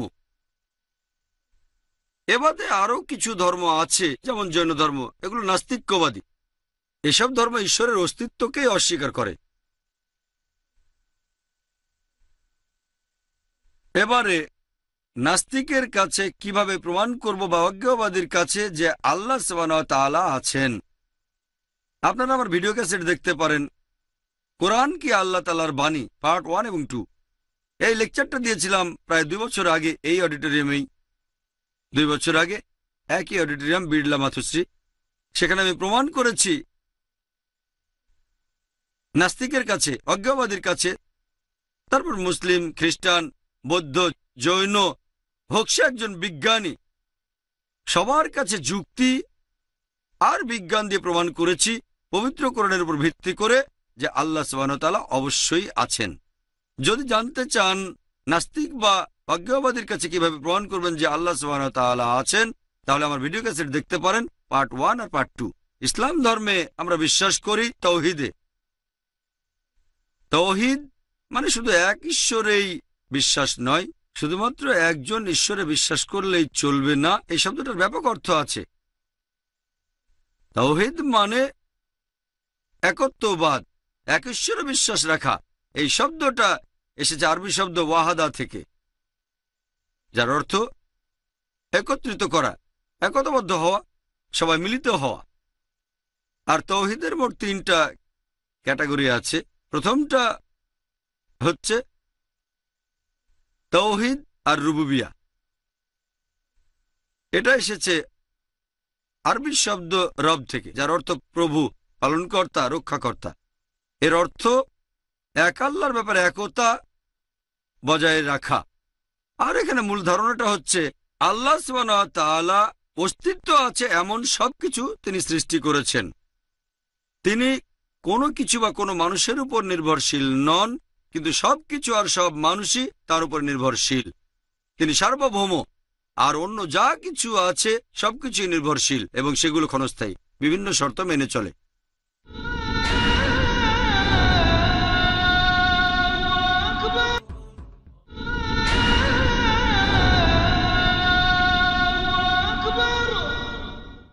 দ্বিতীয় ক্যাটাগরি হচ্ছে তাওহীদ আল আসমা ওয়াস সিফাত, যার অর্থ আল্লাহ সুবহানাহু ওয়া তাআলার নাম এবং বৈশিষ্ট্যগুলোর ব্যাপারে একতা বজায় রাখা।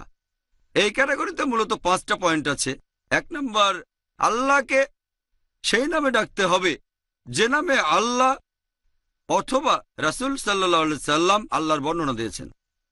2 নম্বর, আল্লাহকে সেই নামে ডাকতে হবে আল্লাহ তার নিজেই নিজেকে যে নামগুলো দিয়েছেন। কেউ এটা বলতে পারবে না যে আল্লাহ সুবহানাহু ওয়া তাআলা হলেন আল ঘাদির, যিনি রেগে থাকেন। যদিও কোরআন বলছে রেগে ওঠেন, তবে এটা একটা বিশেষ সময়ে।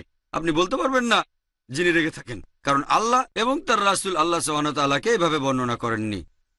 3 নম্বর, মানুষের কোনো বৈশিষ্ট্য আপনি আল্লাহকে দিতে পারবেন না। যেমন কিছু ধর্ম বলছে সর্বশক্তিমান ঈশ্বর বিশ্বজগৎ সৃষ্টির পরে বিশ্রাম নিয়েছিলেন, তিনি ক্লান্ত ছিলেন। কিছু ধর্ম বলছে যে অনুশোচনা করেছিলেন। এই অনুশোচনা করা, ক্লান্ত হওয়া, এই কাজগুলো আসলে আমরা মানুষরা করে থাকি, আল্লাহ তাআলা করেন না। এ ব্যাপারে পবিত্র কোরআনে বলা হয়েছে, সেটা সূরা শূরা অধ্যায় নম্বর 42 আয়াত 11 বলা হয়েছে, লাইসা কামিসলিহি শাই, অর্থাৎ কোনো কিছু আল্লাহর সাদৃশ্য নয়। তাঁর সাদৃশ্য আর কিছুই নেই। এখানে আরো বলা হয়েছে তিনি সবকিছু দেখেন এবং সবকিছু শোনেন। তবে আল্লাহর এই দেখা বা শোনা এটা আমাদের মানুষের মতো দেখা শোনা নয়, কারণ কিছু শুনতে গেলে শব্দ তরঙ্গের প্রয়োজন হয়, আমাদের কানের প্রয়োজন হয়। আল্লাহ তাআলার এইসব জিনিসের প্রয়োজন হয় না। তাহলে আল্লাহ সুবহানাহু ওয়া তাআলা যেভাবে দেখেন আর শোনেন সেটা আমাদের মানুষদের দেখা আর শোনার চেয়ে আলাদা। 4 নম্বর পয়েন্ট, যে আল্লাহ সুবহানাহু ওয়া তাআলার কোনো বৈশিষ্ট্য তার সৃষ্টিকে কখনোই দেওয়া যাবে না। যেমন আপনি বলতে পারবেন না যে একজন মানুষের কোনো শুরু অথবা কোনো শেষ নেই।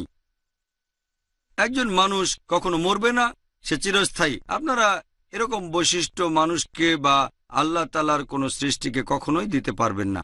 আর শেষ পয়েন্টটা হচ্ছে আল্লাহ তাআলার কোনো নাম আপনারা তার কোনো সৃষ্টিকে কখনোই দিতে পারবেন না। দিলে আগে বসাতে হবে আব্দ। অনির্দিষ্ট কিছু নাম হয়তো আছে, সেগুলো দেয়া যেতে পারে, তবে নির্দিষ্ট নাম যেটা চূড়ান্ত তার আগে আব্দ না বসালে সেটা দেওয়া যাবে না। যেমন আব্দুর রহমান, আব্দুর রহিম। আব্দ মানে ভৃত্য, ভৃত্য রহমানের, আব্দুর রহমান ভৃত্য রহিমের, আব্দুল্লাহ আল্লাহর ভৃত্য। আর আল্লাহর নাম ছাড়া অন্য কোথাও আব্দ শব্দ কখনো বসাতে পারবেন না। বলতে পারবেন না যে আব্দুর রাসূল, আল্লাহ রাসূলের ভৃত্য। বলতে পারবেন না আব্দুল নবী, আমাদের নবীজির ভৃত্য। তাওহীদের তৃতীয় ক্যাটাগরি হচ্ছে সেটা তাওহীদ আল ইবাদা।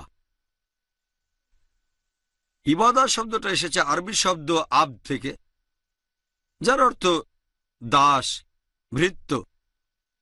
ইবাদা মানে ইবাদত করা। তবে অনেকের ভুল ধারণা আছে যে ইবাদত মানে হচ্ছে প্রার্থনা করা। প্রার্থনা করা ইবাদতের একটা বড় অংশ, তবে এটা ইবাদতের সবটুকু নয়। আমি আগেই বলেছি ইবাদত শব্দটা এসেছে আব্দ থেকে, যার অর্থ দাস, ভৃত্য।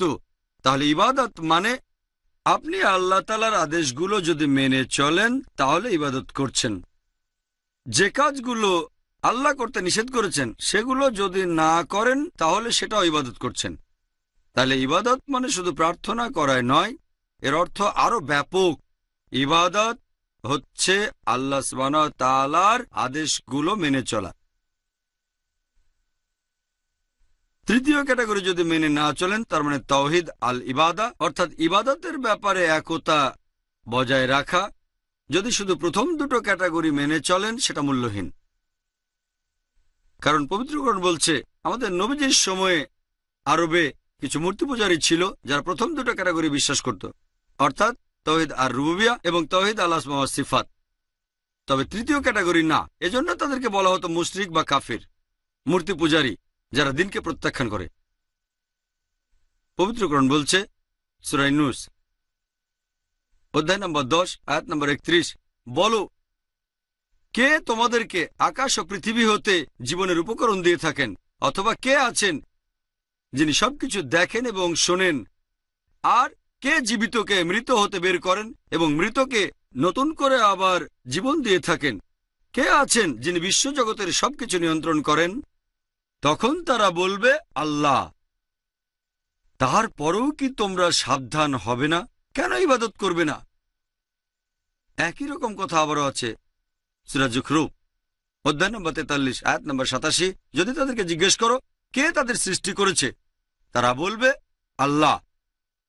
তবে তারা সত্য থেকে অনেক দূরে আছে। তাহলে নবীজির সময়ে আরবের মূর্তি পূজারীরা তারাও একজন সর্বশক্তিমান ঈশ্বরেই বিশ্বাস করত। সেই ঈশ্বরকে তারা বলতো আল্লাহ। তবে আল্লাহর পাশাপাশি তারা আরো প্রায় 360 জন দেবদেবীর উপাসনা করত। তাহলে আপনি যদি আল্লাহ তাআলার পাশাপাশি অন্য কারো ইবাদত করেন তখন তৃতীয় ক্যাটাগরিটা আপনি আর মানছেন না, যেটা হচ্ছে তাওহীদ আল ইবাদা।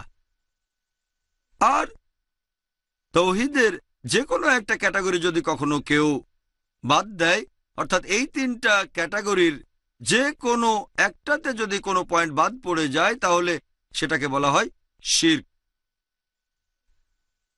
শিরক মানে আল্লাহর শরীক করা, এর মানে ভাগ করা। ইসলামী পরিভাষায় এর মানে আল্লাহ তাআলার পাশাপাশি অন্য শরীক দাঁড় করানো। সবচেয়ে বড় পাপ পবিত্র কোরআন অনুযায়ী সেই পাপটা হচ্ছে শিরক, আল্লাহ সুবহানাহু ওয়া তাআলার শরীক তৈরি করা। এর মানে শুধু এটা না যে অন্য ঈশ্বরের উপাসনা করছেন, তবে শিরক যদি তৌহিদের যে কোনো একটা ক্যাটাগরি বাদ দেন সেটাই হবে শিরক। আর পবিত্র কোরআন বলছে সূরা নিসা অধ্যায় নম্বর 4 আয়াত নম্বর 48 যে নিশ্চয়ই আল্লাহ সুবহানাহু ওয়া তাআলা তাঁর সাথে শরীক করাকে ক্ষমা করবেন না।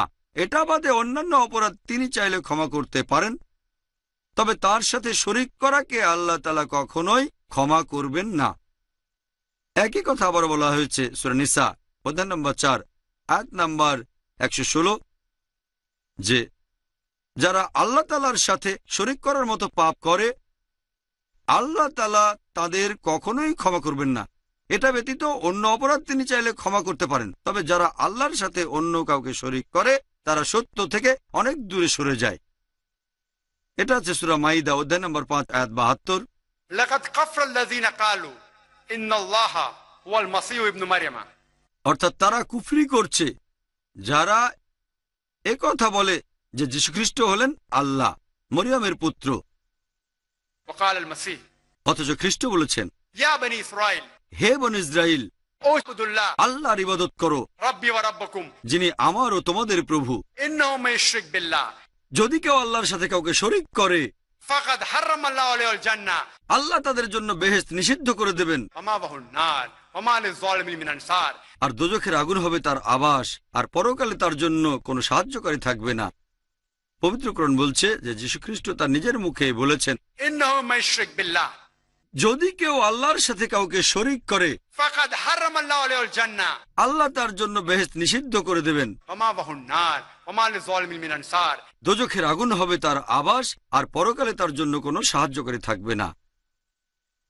আমি আজকের এই লেকচার শুরু করার আগে আমাদের কারি সূরা আল ইমরানের কয়েকটা আয়াত পড়েছিলেন। অধ্যায় নম্বর 3 আয়াত 64 বলা হয়েছে তাআলাউ ইলা কালমাতিন সাওয়াইন বাইনানা ওয়া বাইনাকুম, এসো সেই কথায় যা আমাদের ও তোমাদের মধ্যে এক। প্রথম সাদৃশ্যটা কি? আল্লাহ না'বুদা ইল্লাল্লাহ, আমরা আল্লাহ ব্যতীত অন্য কারো ইবাদত করব না।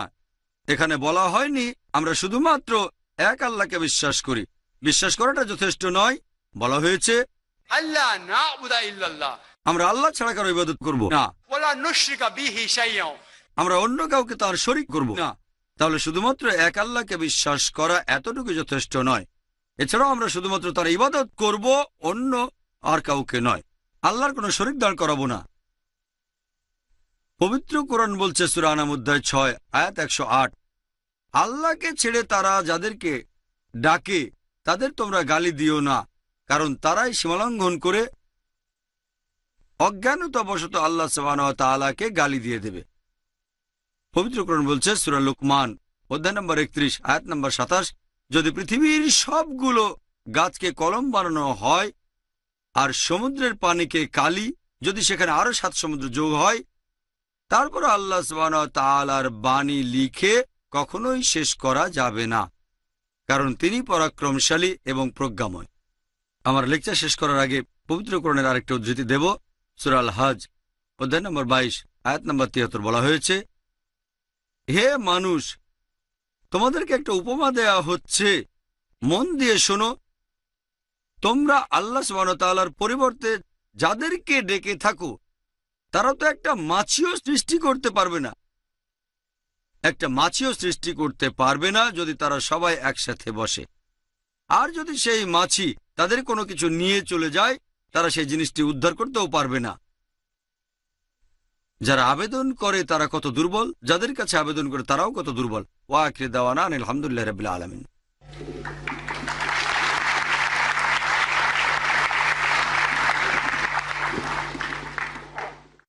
ومن آياته الليل والنهار والشمس والقمر لا تسجدوا للشمس